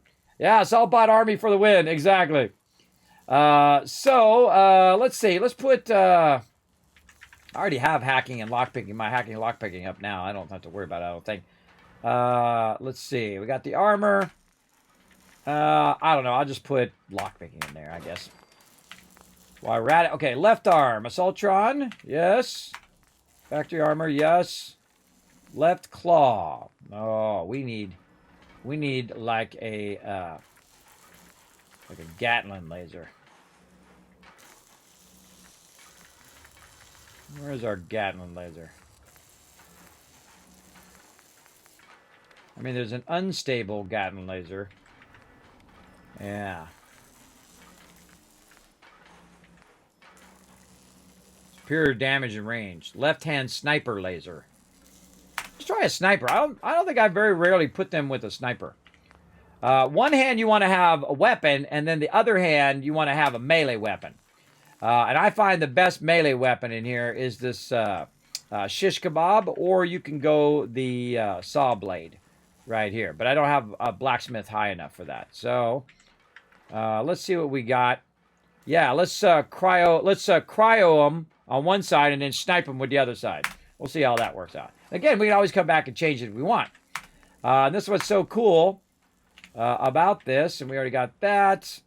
Paint. Aqua paint. We'll leave it as that. And there we go. So now we got Ada. Your way around a workbench. Right? Now Ada doesn't have to walk everywhere. She can float. Take out those Protectron legs, everybody. They get stuck all the time. Drives me crazy. I also don't use sentry bots unless I'm outside because they get stuck in the doorways. You got to think about that. They got to get through the doors. They got to get where you're going, right? So to get in there just that much faster, that's what we do. Now, normally, I will go in here and I will build an absolute army of bots. I'm just going to make a couple this time. We're going to go in. We're going to rename Saltbot. You knew that was coming. You knew that was coming. And then what I do is I just leave it default, and the only thing that I change is the legs, and I change it to Mr. Handy Thruster. And that's it. This way it doesn't cost me a lot of resources to fine-tune it. The other thing that I do is I take the voice, and instead of it being really annoying, I make it a beep noise. I think it's the beep bright. I forget. I think it's this one. Yeah, I think it's that one. Because what happens right away when you make them is they want to talk to you. We'll get along. Even though I can't understand you, I think we'll get along just fine. See, it doesn't have this long dialogue and whatnot. My mistake. Actually, I'll be back later. All right. And you can still get the vibe of what he's saying, but he's doing that. Now, what I do is I go ahead. By the way, you can have unlimited robots. Unlimited. At your settlements. I've had about 50 of them here before. But we're going to grab this guy right here. We're going to say, yo, go scavenge me some loot. So now what's going to happen is he's going to go around and looking for loot. When he gets that loot, he's going to bring that loot back. He's going to put it in a workbench. Then that workbench is going to pull it out of the workbench, and it's going to go through our sorter. So now he's going to do that. Let's do another one. Again, I'll do it real quick. And then we're going to do that. We're going to call him defense. Just like in Fallout Shelter. And then again, legs so they don't, so they don't have trouble getting around. Right to Mr. Handy Thruster. I'm not going to put any armor or any of that stuff on him. Just go cheap. And then the cool thing is that they'll sit and do this 24 hours a day. Every day, all day, 24 hours a day, collecting you resources right over here. And again, normally I have a long line of them. I mean, I could put 50 of them there if I wanted to, everybody. Eventually, I'll run out of resources. I'll have to go get some more. But then again, I'm making tons of purified water, which means I'm making tons of caps. And I can just keep buying that resource and buying that resource and making more robots and making more robots, collecting more resources, getting more caps, getting more purified water. And it's like momentum, everybody. It's like a pebble that you start rolling down a hill, right? And if it's a snowy hill, you know exactly what's going to happen, right? It's going to start to build up and build up and build up and build up until it's a gigantic, humongous boulder rolling down the hill. That's called momentum. And that's what you want to get going in there. And right now, I'm rolling a boulder down a hill right now. Right there as well. So there we go. That's what we try to do. Merry Christmas to you, Cyan, as well. Happy holidays, everybody. All right, so we got that rocking and we got that a-rolling. So we'll let that run. Why do I have a switch over there? I don't even know why I have that switch there. But man, it's pumping out the ammo over here, isn't it? Look at that, 780 ammo. Plenty of ammo right now. Okay, so we got that done. We got that set up. That's what we wanted to do. Again, normally I would make that a lot more. I want to make sure that you guys saw that. We do have some more mainland quests as well. We did a bit of sorting. We did our automatron. We could keep going down the automatron line. I guess we could do Eddie Winter's tapes, but that's a side quest. Now, see, this is our main quest here. And we have to decide who we want to side with as well.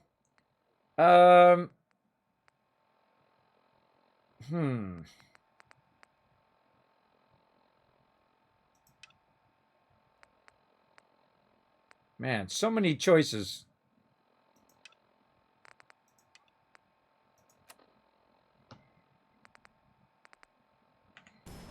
Let's go help my buddy. I feel like we'll do a little side run here.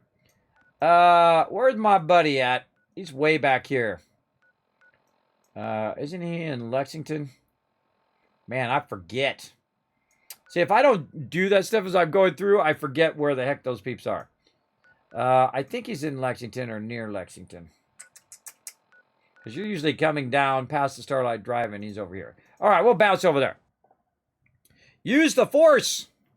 I'm using the Schwartz. You guys use the Force. Use the Force for that giveaway. Again, giving out 5 games to 5 different people here in the stream, everybody.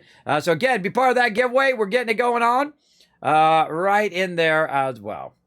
So there we go. Let's keep rocking it. What we need to do is we need to listen to this frequency.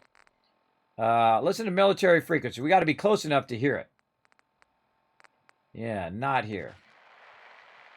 We're not close enough. Oh, Cambridge Police Station. Oh, it's way down there. All right, let's go this way.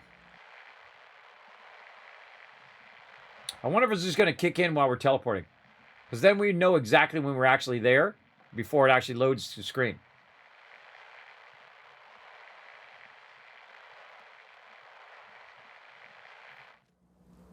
Automated message repeating. This is Scribe hailing a reconnaissance squad Gladius to any unit in transmission range. Authorization ARCS, Ferrum 9-5. Our unit has sustained casualties, and we're running low on supplies. We're requesting support or evac from our position at Cambridge Police Station.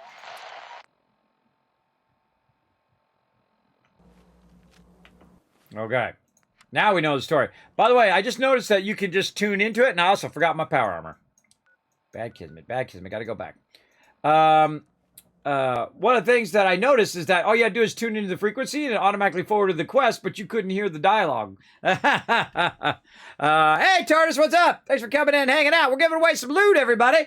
Now, if you haven't already checked your Whisper, everybody, and you won something out of the 132 giveaways I gave away today, and we're giving away some more right now, definitely check that email. And if you are Blue Kronos, I need your email address, not your actual address, your email address, so I can send you that Amazon gift card, bro. By the way, out of that 132, probably you guys did the best this year. You actually did the actual best that I've ever had. I didn't have to spend 4 or 5 days following up and getting all of your guys' info and all of that stuff. People always forget, like, their phone number, or they don't give me their full address, or they just give me their last name, they don't give me their first name. Remember, I got to fill out a form, everybody. I got to put your info in there. And if the info's not in there, they're not going to let me ship it. It's as simple as that. And I just put it on the forum, everybody, and I send it to you. And then when you win something again next time, I'm going to ask you for it again, just so you know, because I don't like to deal with people's personal info. I just do that, and I don't think about it again. Okay, now we got the power armor. Now we're ready to go over here to the police station. I don't think I've ever waited this long, too, to go to the police station. I love Paladin Dance. I think he's awesome. Me and Paladin Dance, our favorite pastime is to get all in our power armor and then go over to the seesaw, and we sit there and we seesaw together. It's one of my famous clips, everybody, is when I realized that the seesaws actually do seesaw, and I just want Paladin Dance to sit over there and me and him just seesaw. Middle of a big old battle going on, me and him just seesawing. I think that would have been amazing, everybody. If you got on the seesaw, if you could get on the seesaw, and then your companion automatically got on it as well. Wonder if there's a mod for that. All you modders out there, let me know. Seesawing with your companion. All right, everybody, we're super OP for this, but it's going to be fun. Let's go, Adam.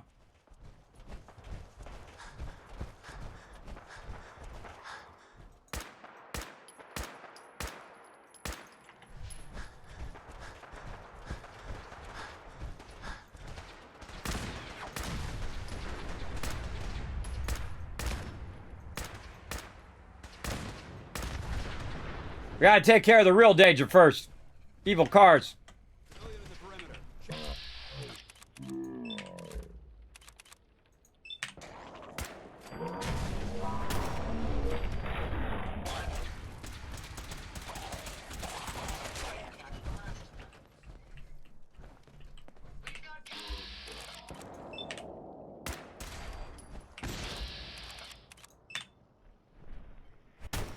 I don't even need to shoot for the head, everybody. This guy is so powerful. Just shoot him in the highest thing. Oh, the guy's, look at her. She's over there freezing him out.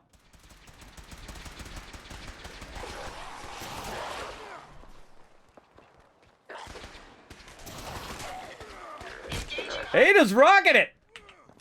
I got you, Dance.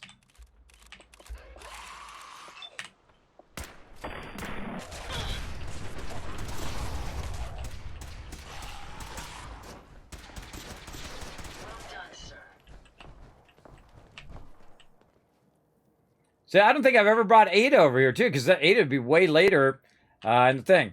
What up, Paladin Dance? You my bro. Stop right there, civilian. No unauthorized personnel are permitted beyond this point. Signal interceptor. I was told you can help me. I need to build a signal interceptor to get into the Institute. That's not going to happen. Oh. Unless you're one of us, you're not setting foot inside this base. However, if you're here to sign up, I might have some work you could assist us with. Then we can discuss whatever you like. I'll sign up. Sure, I'll sign up. Outstanding. I just need you to answer a few questions. Never been here during that We quest. appreciate the assistance, civilian. But what's your business here? Evidence terminal. I was hoping to take a look at the evidence terminal in the police station. You know about the evidence terminal? Now, how would a civilian like you come by information like that? Are you from a local settlement? I'm from Vault 111. You're a vault dweller? Most people wouldn't admit to such a thing. I appreciate your honesty. If I appear suspicious, it's because our mission here has been difficult. Since the moment we arrived in the Commonwealth, we've been constantly under fire. If you want to continue pitching in, we could use an extra gun on our side. I'll continue to help, but you owe me an explanation first. Very well. I'm Paladin Dance, Brotherhood of Steel. Over there is Scribe Halen and Knight Reese. Should get out of my power armor. Send a distress call to our vessel at Boston International Airport, but the signal's too weak to reach them. Sir, if I may. Proceed, Halen. I've modified the radio tower on the roof of the police station, but I'm afraid it just isn't enough. What we need is something that will boost the signal. Our target is ArcJet Systems, and it contains the technology we need, the deep-range transmitter. We infiltrate the facility, secure the transmitter, and bring it back here. So what do you say? You willing to lend the Brotherhood of Steel a hand? No time to waste. Let's get moving. Outstanding. I should have got on my power armor because then he would have saw me in my vault suit. Halen, take Reese inside and bind his wounds. Yes, sir. Reese, once you're on your feet, I want you to make certain the perimeter is secure. I'm on it. All right, civilian. It's time to prove your worth. Head into the police station and resupply yourself. Then let me know when you're ready to begin. And feel free to access the evidence terminal. It's in the records room towards the rear of the facility. Let's move out, people. All right, big guy. Let's go. Yeah, I'm coming. I've never had that because, you know, I've already forwarded the main quest, so I've never came up here where it actually said, hey, I'm trying to, you know, get the thing for my teleporter. That's pretty cool. Again, I mean, so you can play through 100 different ways, everybody. By the way, did you know you don't have to even talk to Preston? You can just I don't have to even talk to Paladin Dance. I could have just went straight to the Brotherhood. I didn't have to do this either. I just think that's totally cool how many times you can play through. I'm on playthrough number 9, by the way, and still see new things all the time.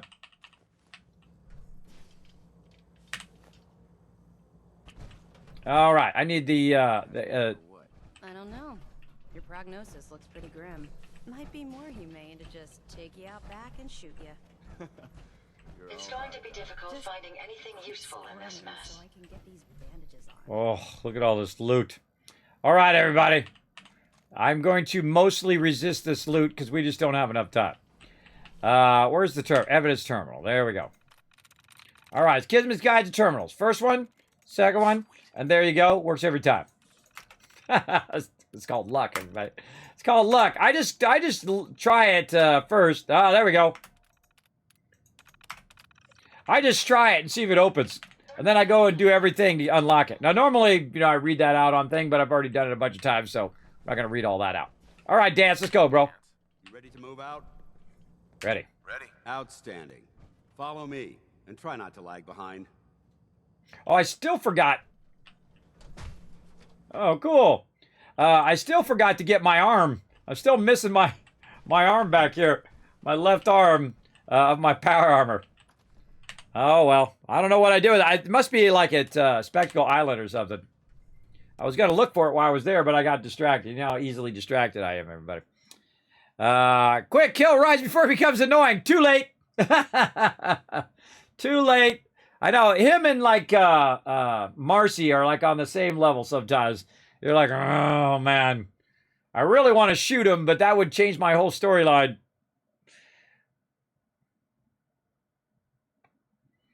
All right, come on. Now remember, everybody, we're doing a giveaway right over here. We're giving away 5 random game codes. You guys could win it right up in here. I'm going to grab all this loot. No time for chatter. Oh, sorry, I wasn't chatting. Let's go. Do your thing. Get too close to them, they stop. That drives me crazy. We'll take this alley. Follow me. I am like incredibly OP for this quest, everybody. You saw I just came up and annihilated him. I got Ada with me and she's all modded out. Hike to the west. If we take this road, we should be able to avoid the larger packs of ferals infesting Cambridge. Traveling this far from the police station is a risk, but getting that transmitter up and running needs to be our top priority. If it was up to me, I'd relocate my team. But Scribe Halen detected some disturbing energy readings in the area that need to be investigated. We don't know much about them, except that they're short-lived and broadcast on a frequency only attainable with a high level of technology. We're concerned. We know what that is. Whatever is creating those energy readings might be a potential threat. So it's our job to investigate. Let's go.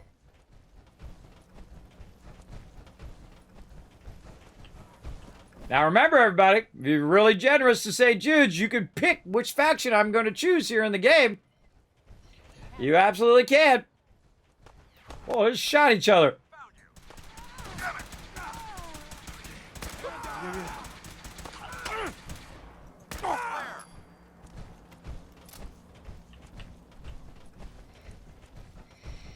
I think they should. Surprise you to learn that my recon team isn't the first to visit the Commonwealth. Over the last 7 years, 2 other teams were sent here by the Brotherhood to gather technology. The first team's mission was a huge success. They came back with crates full of pre-war artifacts and historical documents. The second wasn't so fortunate.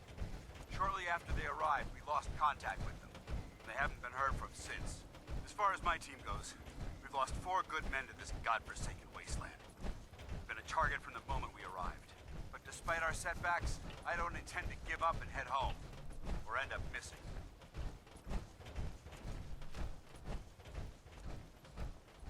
You hear them? Not getting past me!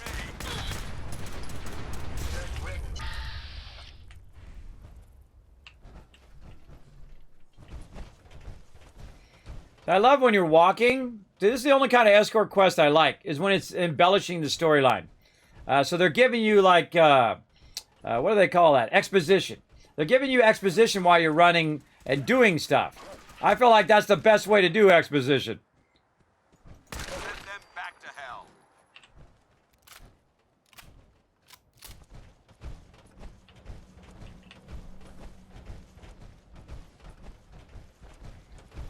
I'm not saying aliens, but... Did you guys see some aliens? I didn't see no aliens. I see them sometimes in 76. In Fallout 76, there's aliens. Arc jet systems. There shouldn't be any exterior security, so we'll head in through the front.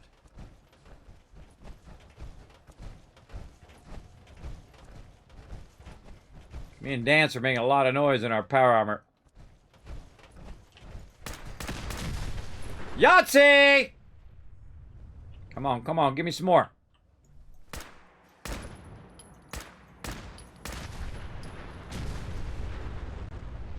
You like explosions. You're in the right stream. Paladin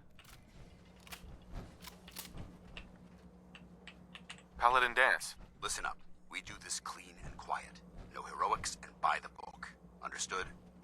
Understood. Understood. Outstanding. Remember, our primary target is the deep-range transmitter. Stay focused and check your fire. I don't want to be hit by stray bullets. That's because I could one-shot you, Dance. I could totally one-shot him right now if I wanted to. That's the thing about having the Overseer's Guardian and then have your Rifleman all the way up, everybody. I just annihilate him.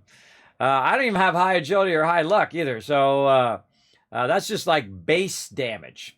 You could boost the damage even more if I wanted to. And I got Ada all modded out over there with the freeze rate. Operations like this that put the last nail in the coffin for mankind. They exploited technology for their own gains, pocketing the cash and ignoring the damage they've done.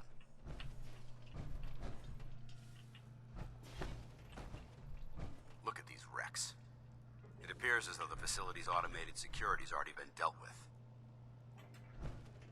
Good. Less security to worry about. Negative. There's nothing good about it. Look at the evidence. There isn't a single spent ammunition casing or drop of blood in sight. These robots were assaulted by Institute synths. I'll be on the lookout. Roger that. Let's move out. Man, I forgot how much I liked this storyline. I forgot this whole storyline here. I've done it so long. But I still see a few pieces of salvage that the Brotherhood might be interested in. After we're done here, I'll have to mark this place for sweep and retrieve. Looks like a dead end. See if you can find a way to get that door open. I'm gonna reconnoiter the area. He's gonna reconnoiter. I wonder if it's this terminal right here. Now, normally I listen to all the holotapes and do all that. All right, here we go again. I think it's hilarious when I just randomly guess the password. That's it. It's funny every time, but I've done it hundreds of times. It's funny every single time I do it. I just randomly clicking. I do the first three, I do the last three, and then I do the middle three. And I'd say 90% of the time, I get that going on. I get that unlocked. Looking at all this equipment makes me feel right down. Tango down. Burn them down. Sustaining. Standing down. You need a better weapon. I should have gave him Nick's chain gun. I don't think I can trade with him though. I can't trade with him yet. Oh, all this loot I'm missing.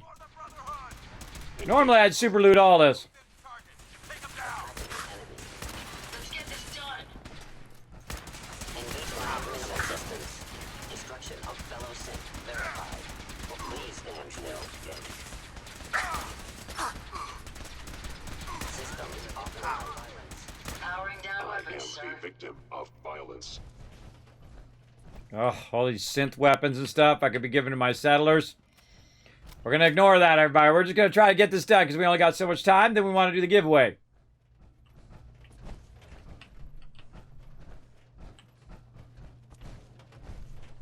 Damn synths have compromised most of the facility.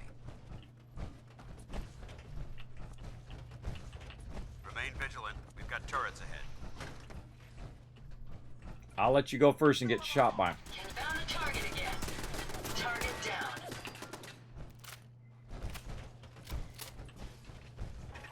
No mercy. Well, at least he's good at turrets. This is the part of the job that I love. Threat neutralized.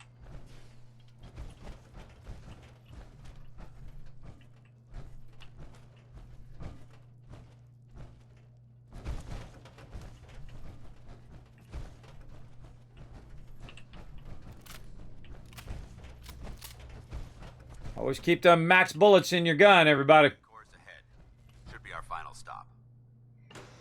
What video did you whisper me, Mr. Trichin? I don't remember what it was because I have a bad memory. I don't know. I spent 8 hours today doing giveaways, so if you sent it to me today, I probably didn't see it. If you whispered me or something.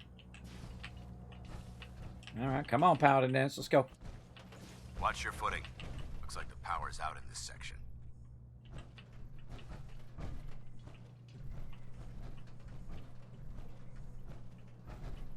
Oh, for the Christmas tree, I'll have to look at it later. Where'd you send it to me? You sent it to me in Whisper, or did you send it to me in Discord? Sent it last night? transmitter should be in the control You room. gotta think I have like, I had 60 whispers I had to go through, or 70 whispers I had to go through today. Oh, and Twitch, yeah. Yeah, I had to go through like 70 whispers today, giving out giveaways. So I will check it out tomorrow. Somewhere. Scout the maintenance area off of the main chamber. I'll remain here and watch our backs. I'm on it.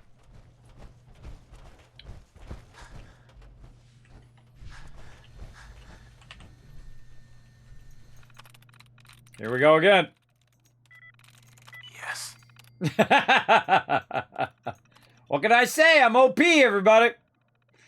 Just lucky guessing. Engine core power restored. Thermal engine fueled. Prime command accepted. Commencing 5-second countdown. 5. Disappeared. Look out, Dance. Some bad stuff about to happen. 3. There's too many of them. 2. 1. Actuator engine firing.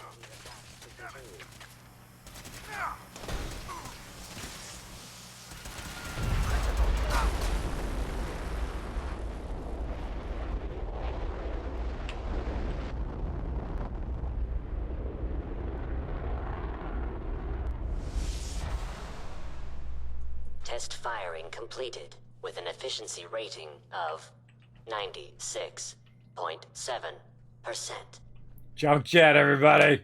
Hell yeah. Hell yeah. My favorite thing with the junk jet? Bowling pins. I mean, teddy bears are funny too, but I don't know why bowling pins are just so hilarious to me.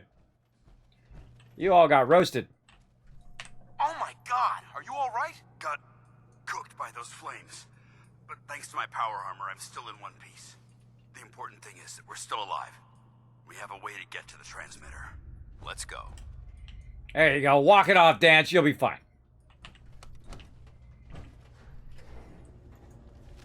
Just walk it off, bro.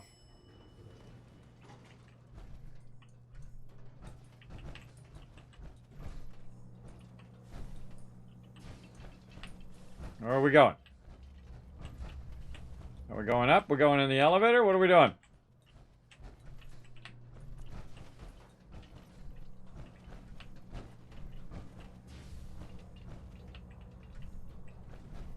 Excuse me, Paladin Dance?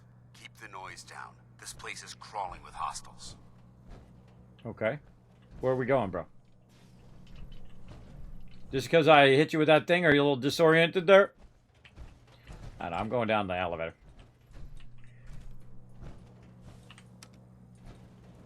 See you down there, Dance. Or up there. Dance, Dance Revolution. You can also just walk your way up, by the way. Hold up. Over there! Movement detected. Curious. Is someone present? They're in the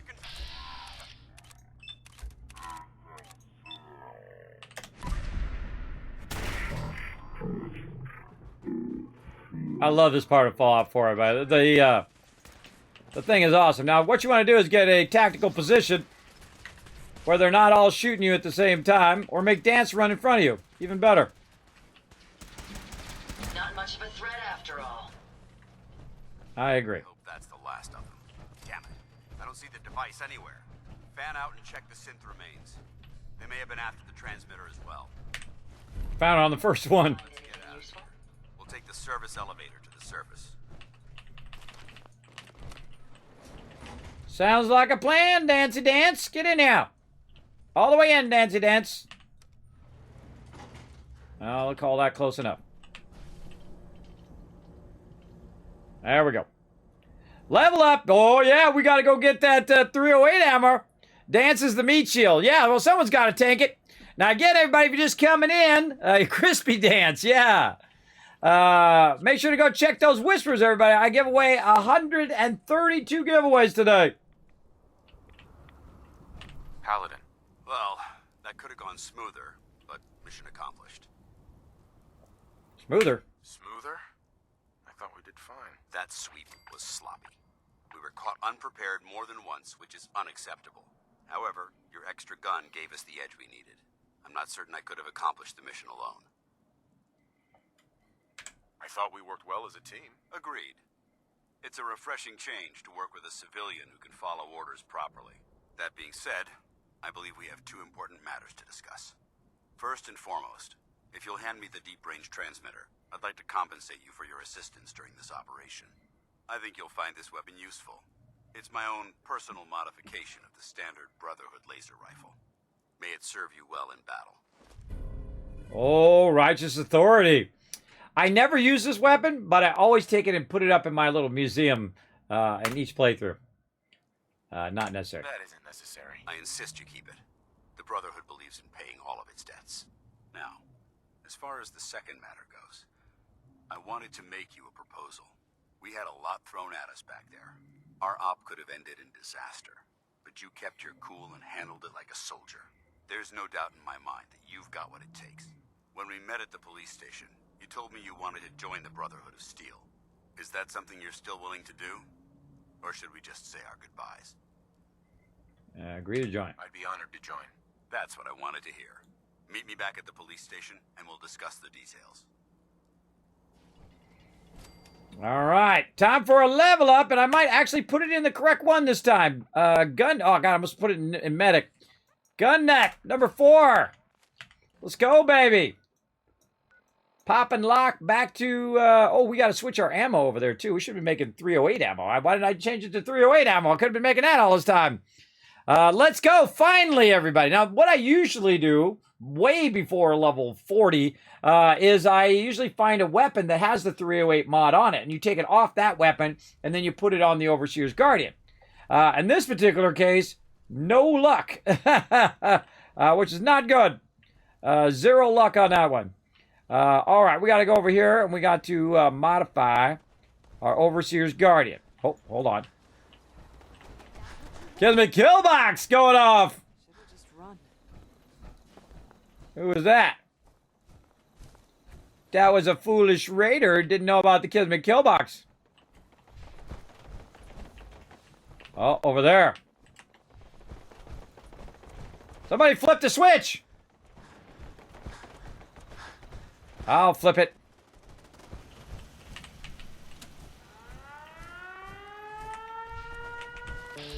Ah, bringing a melee weapon to a gunfight. How quaint.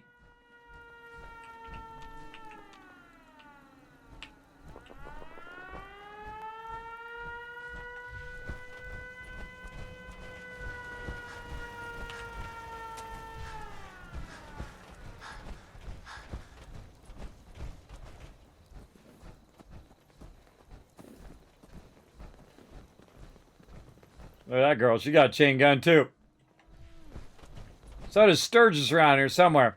Now, they attack from the 3 different sides, everybody. From Vault 111, they sometimes come over the bridge. But they also attack from right down here. Settler got killed there. Oh, that was my other settler. That's right.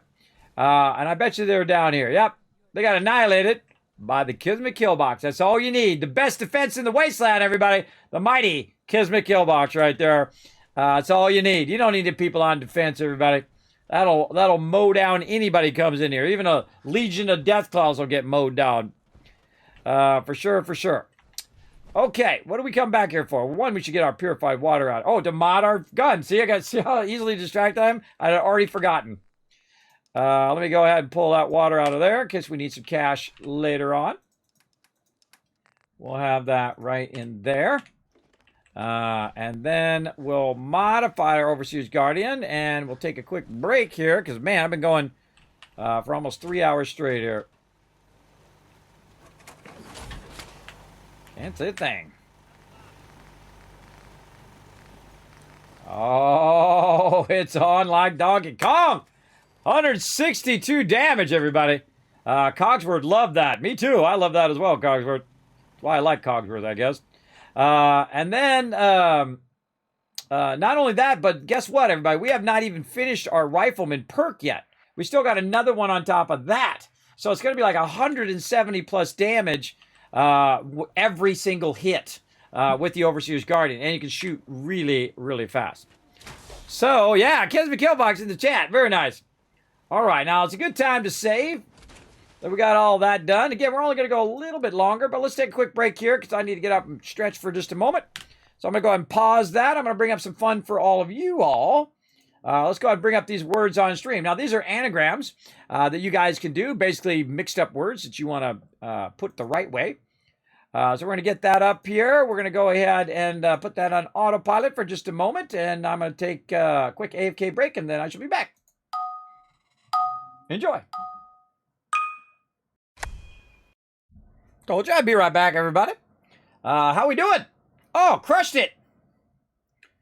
There you go. Nice job. Well done, everybody. Well done. That's a fun game, isn't it? I find that incredibly fun. Great thing to do while I'm AFK as well. Sometimes you have my AFK highlights, and then sometimes we do little words on stream. But fun. All right, let's save. Now that we got our Overseer's Guardian squared away. And then we want to go ahead and pop and lock all the way over here out to Spectacle Island so I can try to find my left armor, my left hammer if I remember. Gosh, I must have gone through there 3 or 4 times and did not remember to get that armor piece each time. Okay, again, I think it's going to be up here in this thing because I must have taken it off of here at some point. So let's look for apparel. And we're looking for some T60 armor.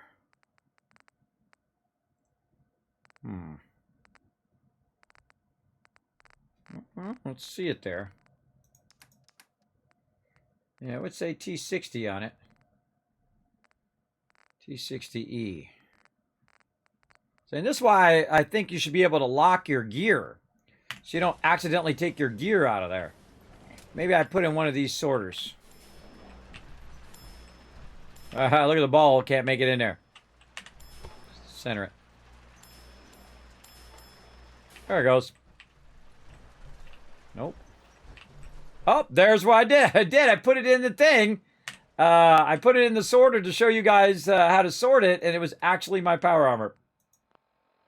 Oh, it's broken too. All right, that's why we probably put it in there, because it's broken. We got to fix it.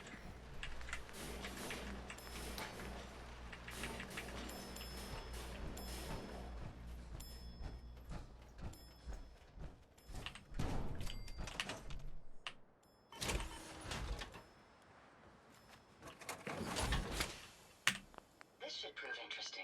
I wonder what you'll build next. All right.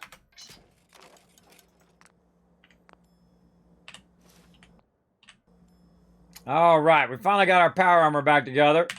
It was there the whole time. Oh, I got the 308 ammo already on me. But yeah, we got to switch the 308 ammo. Thank you for that.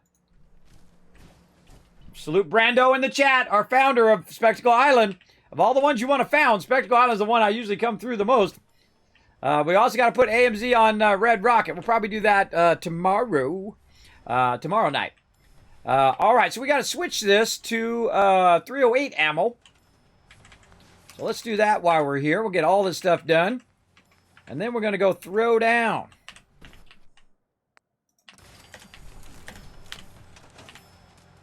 Some terminals you can use while in your power armor. And that is because there's nothing obscuring it. If there's anything like a chair in front of it, you can't do it in your power armor. All right, 308 round. What do we need? We need copper, lead, and fertilizer. What are we doing right now? We're doing steel. So we don't need steel. And we can take all this back out of here. Leave the fertilizer. Transfer. Don't need the steel in there anymore. Turpentine has steel. This is fertilizer. So now we want to get the lead. Where are we sorting lead? I think we're sorting it over here. Lead. Oh, there's no raw lead in there. Okay. Hold on. Let's see if we got any raw lead in here. No. That's okay. Look at this mess we're making. Let's find something that already has lead in it. In our junk here.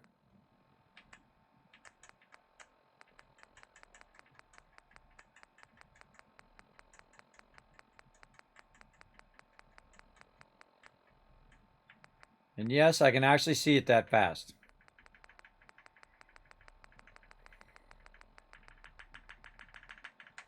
No, don't see it. Don't see it there. All right, let's go over here and just try the junk.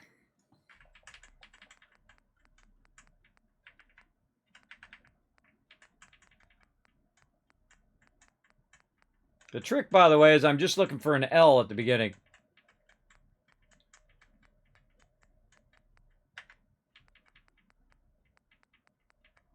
Really? Nothing with lead? Oh, there it is. Batteries. Just need one. I should take them all out because I could use the lead. All right. Now, what we need to do, the problem here in Fallout 4 is you can't just scrap it all down to its base components. One of the great improvements in Fallout 76. So what we need to do is just drop one right here, like that. And then you can go in your workbench mode. And then if you're a person one, then you can go ahead and say scrap. And then you can see it's going to go down to its base lead. Now, the reason why I'm going to do that is so that I can try to go over here. And I can go ahead and put that lead in here so it'll sort anything with lead automatically over here to make us some ammo. Right here. Lead. Oh, did I not pick it up? Oh, I better put it in the workbench.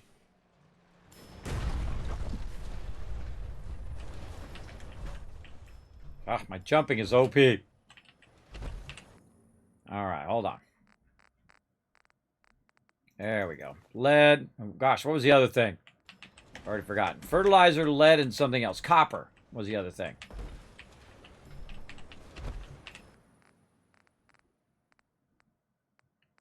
Copper in here? No, but I bet you there's some copper over this way.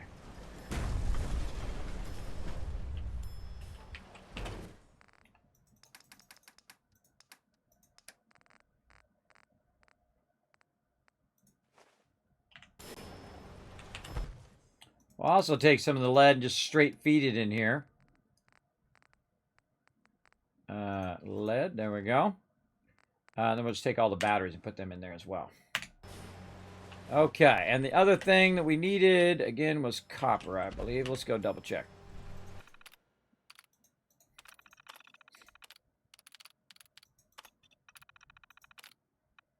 Yes, copper. Copper, copper, copper.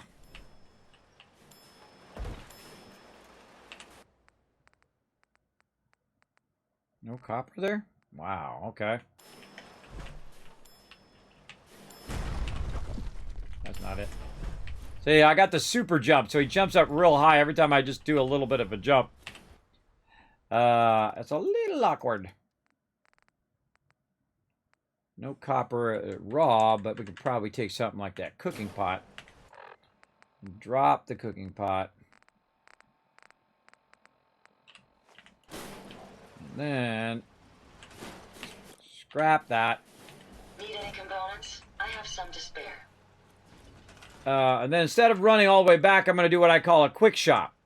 Now, a quick shop is just your ability to access the workbench. So what I'm going to do is just go ahead and put this down, and then I can now access that workbench that's over there, but I can access it right here, so I don't have to walk all the way over there.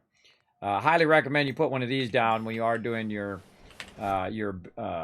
locations. It'll just save you tons and tons of time. That's why you'll see I have a cooking stove on the bridge by Sanctuary. This way I can run stuff from Sanctuary to Red Rocket very easily. Okay, so now what I'm doing here, everybody, if you didn't see the other day where I was talking about what all these things do, this is a component sorter. Now, what I'm going to do is just put the components in that I need. Now, if it's in that item, it will then, it will basically divert that particular item toward the builder. In this case, it's an ammo builder. There's a whole bunch of different things you can do. But anything with copper, fertilizer, or lead in it will automatically get diverted and will run this way. Now, right now, it's doing concrete. But anything that they collect over there, or anything that I put in the workbench, eventually it will sort it out. I'll just put all that stuff in there. Eventually it'll sort it out and put it in there. In fact, I could put all of this other random stuff in there. I'll put my righteous authority in there as well. All of this stuff, and it will sort all of that stuff as well. So I can go ahead and get rid of all of this stuff. And all of this. And it will sort out all your water and your rataways and your stem packs and your fusion cores and all of that fun stuff right in the bench for me. So I don't have to do it. That's why I got it here, doing it all for me. I like it when it does it for me. Now, right here, you can see we've got another bunch of rounds of 45 ammo, which I no longer need. A bunch of quantum, Razex, purified water. Now, this is actually one of the best places, or is the best place, in the Wasteland for both size and also for purified water. This is 10,000 purified water you can do here at Spectacle Island. And that's 100,000 caps every couple days. Yeah, if you really want to go to town, it's a lot of power, too. A lot of power, a lot of resources that's going to take to do that. I think the most I've ever done was 5,000. And I thought that was massively excessive. I'd say 2,500 at most. Because you're just going to be making so many caps, especially if you've done it at multiple places. If you've done it here, and then you did it over that way at Norhagen Beach, you got a bunch of purified water, you got some at Sanctuary. Usually those three are more than enough, right? You're making 7,500 water at any given time. Unit remaining in factory default mode. Oh, I forgot to put his little beepy mode on. Oh well. Okay, so we'll let that run, and that should eventually produce us some ammo over here. Now, also, to kind of speed this along, we can go in here and see if we have anything that has a bunch of copper in it.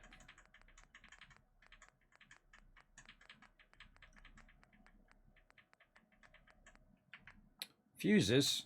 Let's get those. Hot plate. By the way, the wires used to take copper, and man, you would run out of copper so often that they actually took that out of the game.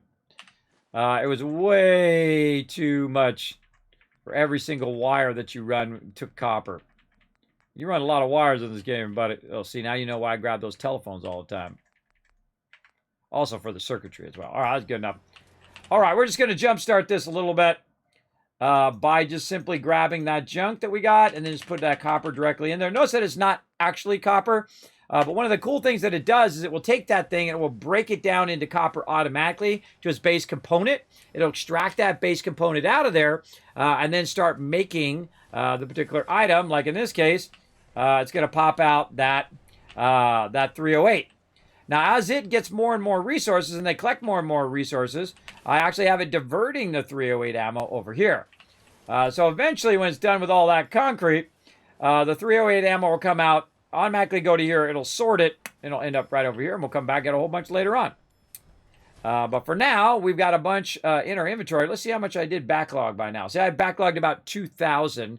And what I do is I typically do it from the very beginning of the game because I use a lot of 308 ammo.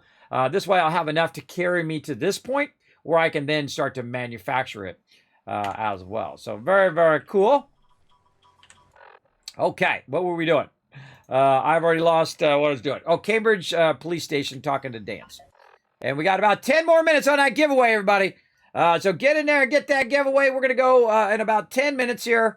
We're going to go and talk to Dance over here and finish this quest up. Now, again, I'm not going to do all the companions and all the side quests. Again, we only have 5 days left. We're not going to have enough time for all of that. We're going to have to get to our main storyline as well. And I'm going to say on Friday, you guys have till Friday to make the call for a faction, or I'm going to make the call. All right? And I'm just going to probably choose one randomly and see how it goes. Sustained heavy assault. Impressive.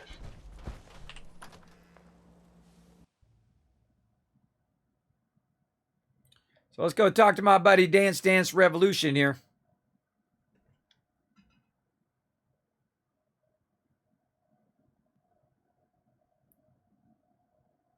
Dance. Glad to see you alive and well, sir. Are we in luck, sir? Mission accomplished. We have the transmitter. Finally, some good news for a change. Nice work, sir. I didn't do it alone. Halen, Reese, it's time to welcome our newest recruit to the Brotherhood. He shows a lot of promise. And with the proper guidance, I think he has the potential of becoming one of the best. His face. Good. Stuck out here too damn long. I'm itching to see some real action. Excuse me, Paladin Dance? Good. You're back. Halen, Reese, it's time to welcome our newest recruit to the Brotherhood. He shows a lot of promise, and with the proper guidance, I think he has the potential of becoming one of the best. I'll let you down. Thanks. I promise not to let you down. You don't have to prove anything else to me. Getting that transmitter was enough. So you decided to stay, huh? I expected you to take your payment and run. I got tired of wandering alone. Too bad. I was getting used to the thought of you leaving. Reese, that's enough. Like it or not, you're going to have to learn to work together. And you need to understand what it means to be a part of the Brotherhood. We're not soldiers of fortune. We're an army, and we've dedicated our lives to uphold a strict code of ethics. If you intend to stay within our ranks, you need to obey our tenets without question. Don't worry. I've spent time in the military. Perfect. Then there's no need to give you a long lecture, so I'll get right to the point. I only ask for two things from anyone under my command: honesty and respect. And loyalty. You fall in line, you stay in line. I give you an order, and you follow it. It's as simple as that. There's one last order of business I wanted to get out of the way. I'm going to recommend you to be awarded the rank of Knight. Now, nothing's official until you speak to Elder Maxson, but I wanted you to be the first to know. Thank you. Thanks aren't necessary. Just continue excelling at your duties, soldier. Ad Victoriam, Knight. He doesn't even know what that means, Halen. Ad Victoriam means to victory. In our eyes, I know what that means. defeat is Smack that guy. because we're fighting for the future of mankind. This is Our true. rallying cry is more powerful than any weapon you could ever carry. Remember that. Now, I've received orders that we're... Ad Victorium's in the chat, everybody. However, if you want to run a few ops for Scribe Halen or Knight Reese first, they could certainly use your assistance. I'll leave the choice up to you. Let me know when you're ready to mount up. All right, support the recon team. I like Knight Halen. That other guy, I just want to shoot him in the face, but I don't know. Is that just me? I just... We'll smack him around a little bit, maybe. Excuse me, Scribe Halen. Reese still giving you the cold shoulder. Hold still. I wish we can see eye to eye. Reese only sees one thing. Reese bleeds brotherhood. It's all he cares about. It's his family. It's his whole life. If anything else comes into the picture and gets in the way, he shoves it aside. Ah, charisma check. Is there something between the two of you? That's none of your business. Look, just give Reese some time. Paladin I'm dance. sure he'll see you're a valuable member of the team, and he'll come around. So, are you ready to take on your first assignment? I would consider that a yes. I forgot that she's, her and Reese are together. Yes. Ready. Great. Let me explain what I need you to do. One of the Brotherhood's most important duties is the recovery and preservation of technology that was lost when the bombs fell. I have a list of locations that contain artifacts we need you to recover in order to have them cataloged and studied by our scribes. Here, this should cover all the information you'll need to find your first artifact. Good luck, and be careful. Paladin dance, you're like, I'm in my business, bro. Paladin dance. Are you ready to head up to the ship? Yes. Of course I am. I've never seen anything so impressive. Takes your breath away, doesn't it? We call our ship the Prydwen. She's loaded with enough troops and supplies to mount a major offensive. If she's here, Elder Maxson's here. And that means we're going to war. Gonna be a quick war with that thing on our side. That's the plan. If history's proven anything, it's that an overwhelming show of force has a chance of halting a conflict before it begins. That being said, you're about to get to know the Prydwen up close and personal. I've received orders that we're both to report to her immediately. Follow me up to the roof of the police station. We're going for a little ride. Oh, yeah! Let's go, baby! Going for a little ride, everybody! Let's do it! Nothing like the first time you step on a vertibird, everybody. Nothing like your first time. Let's go. Hasta la later, little losers. I'm going on the vertibird, and you're not. Or maybe I'm not. Come on, go out the door. Go out the door, bro.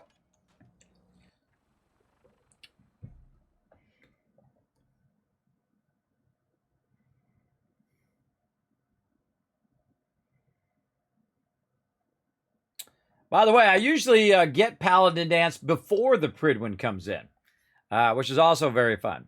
And there's a bunch of Radiant quests, a bunch of side quests to do as well. I just love all this stuff.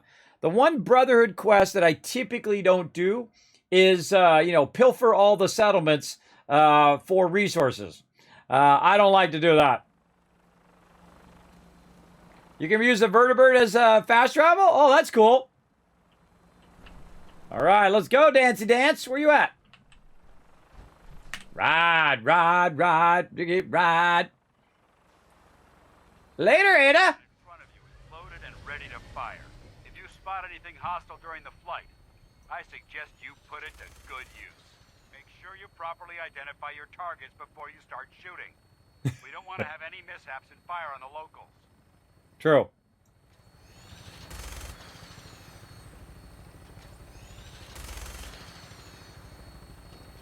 And now you know why I blow up all the cars, everybody. It's different from up here, doesn't it? It never ceases to amaze me how drastically your perception of the battlefield changes from the air. We're gonna need that edge when we take on the Institute. They've already proven that they're technologically superior, which means there's no telling what types of weapons they'll have in their arsenal. Hopefully, our air superiority and tactical know-how will make the difference. Now all we have to do is find them. And I'm betting that Elder Maxon will have a plan already in place by the time we arrive.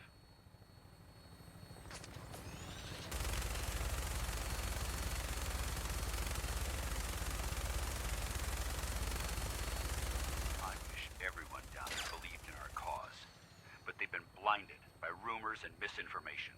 They don't realize that the Brotherhood of Steel is the Commonwealth's last hope for survival. Every man, woman, and child below is in mortal danger. A matter of time before the enemy overwhelms the population. Cleansing the Commonwealth is our duty, and I will gladly spill my own blood if it ensures our victory.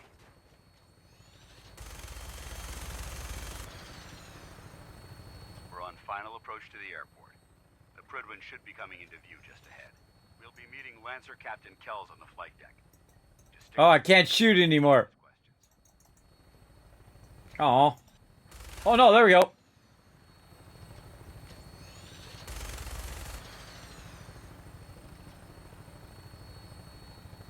This would have been better during the daytime.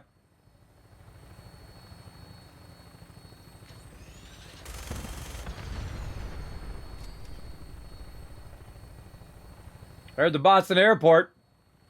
Most useless settlement in the whole entire wasteland right there. Only thing it's good for, put your resources there and connect it to the rest of your stuff. That's what I use it for. Oh, here we go. Here we go. First approach at the Pridwin. Let's get the third person perspective. There she is. It's been far too long since I've been aboard. All right, soldier. This is the moment when everything changes. I hope you're ready.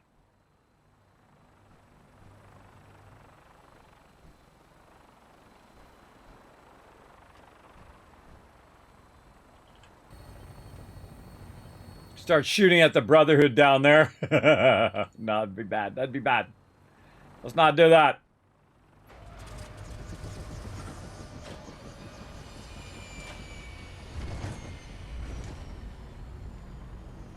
Oh, that's cool. It's attaching to that thing. I don't think I've ever watched that animation before. Oh.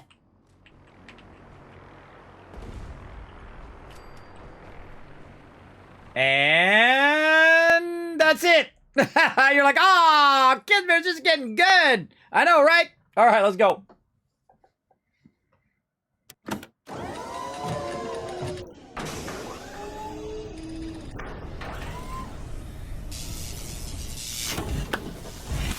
All right, everybody, time for a 5-bomb in the chat. Here we go, everybody. We're going to go ahead and give you guys some loot right over here. Let me get my schedule down as well. Remember, I am streaming every single day until the 24th. I'm going to be streaming tomorrow some 76 with some Fallout Shelter, hopefully, and then some Fallout 4 at nighttime, 1 p.m. and at 10 p.m. We're going to be doing that all week, Tuesday, Wednesday, Thursday, Friday, and then Saturday, we're going to be doing some Fallout 4, finishing up our main playthrough. We're going to choose our faction. We're going to get in some trouble and maybe make things go boom. We're going to make a lot of things go boom, but a big thing to go boom. We'll see. It's going to be one of them, dude, that are going to go boom. That's for sure. And we'll go ahead and finish up this playthrough on Saturday between 1 and 5 p.m. And then at 5 p.m., that'll be it. That'll be all we wrote for our Tower of Hope playthrough. So make sure to be around so you can win some epic loot. So here we go, everybody. We're going to give out this loot right now. Now, remember what you got to do. You got to be present to win in the chat. Then you need to also whisper me in the chat as well. Of course, throw some GGs in there. The more GGs I see, the more Kiz Caps I'm going to give to all of you. So here we go, everybody. Boom! Winner number 1, TARDIS. Winner number 2, AMZ. Winner number 3 is Flux. Winner number 4 is Unforgiven. And number 5, rocking it, Gubbaba. Congrats. I'll see them GGs in the chat, everybody. Let's see those.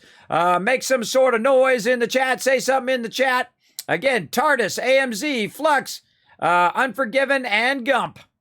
Who we got? We got Flux in there. Okay, we good. AMZ good. Let's see. TARDIS good. Let's see. Who we looking for? Looking for Gump. All right. If you know Gump Bubba, if you're his goldfish, his neighbor, his friend, his pet fish or pet parakeet, whatever it is, get Gump Bubba in the chat. There we go. Unforgiven's here as well. Oh, there he is. You did hear your name. Yes, you did. Again, the following people need to whisper me. I'm going to say hiya in the chat. You need to click my name and say, Kismet, I won the giveaway number 25. And that, again, is TARDIS, AMZ, Flux, yeah, Unforgiven, and Gump. Go ahead and whisper me right now so you don't forget. Look at that. He's already whispered me. Unforgiven already whispered me. Look at you go. Again, say, Kismet, I won the random game giveaway number 25. That'll help me remember. And I will, of course, give those out probably after Saturday, everybody, because we do have a bunch of giveaways to give away all this week. So I'll try to give them out after the end of our week here. So there you go. So yeah, because I just gave a whole bunch of them out today. 132 out today, everybody. That was exhausting. Absolutely exhausting because I've been going all day long. But I am going to rest up, and I will see you guys, of course, tomorrow at 1 p.m. Eastern Standard Time. So let's go ahead and go to my... go to the Kismet Love Train. I'll give you guys some more love for all those GGs and for hanging out here in the stream. Give you some Kiz Caps for the next time. Let's go.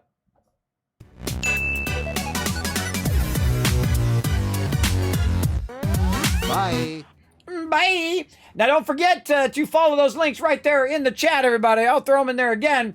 Those support links right here, best way to support the stream right there for free is pop on over to YouTube, youtube.com/KismetBP. You can see it over there on the other side. You can also see it down there in the chat. Just click that link, go up there, subscribe.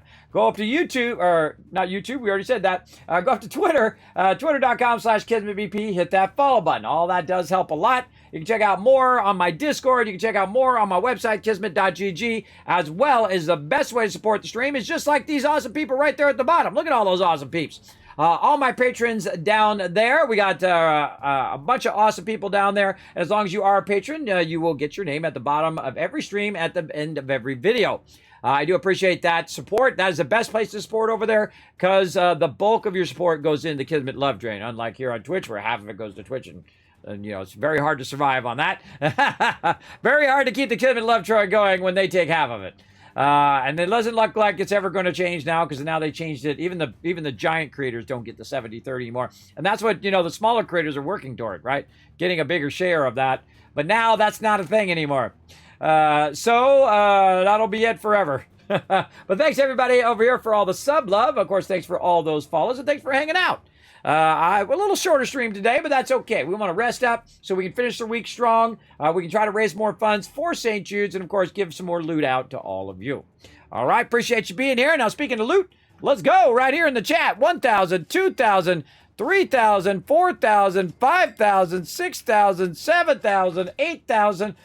Breathe. 9,000, 10,000 more caps right there, everybody. There you go. You got plenty of caps for the next time. Now, again, everybody, don't tell anybody. More bonus giveaways. I'm not going to advertise it on Twitter. I'm not going to put it in the title. Just for the peeps who hang out on my stream all the time, going to get that chance of that extra loot. So tomorrow when we go get on stream, again, we have 5 more packs to give away. 5 more 5-packs to give away. So if we hit 20 retweets during the day, boom, I'll do another giveaway. And then at night, boom, do another giveaway, and another giveaway, and another giveaway. So there you go. All right, everybody, that's it for me. We're going to roll out the Kismet Love Train. I'm just going to peace out of here because I am getting very tired. That was a long day, everybody. How long was it? I was 12, 13, 14, 15 hours of continuous running there, and I'm a bit older, everybody, so 15 hours straight is a rough time. But we have done a 17.5-hour stream, just this thing. Also, we're pushing 200 hours stream for St. Jude. I think I'm going to hit it, everybody. I think I'm going to hit it by Saturday. There'll be 200 hours for St. Jude, over 5,500 raids for St. Jude as well. Also, with a new record now, 19 days in a row, streaming in a row for St. Jude's. And I will see you guys again, 1 p.m. Eastern Standard Time in about 12 hours from now. See you then. Bye, everybody.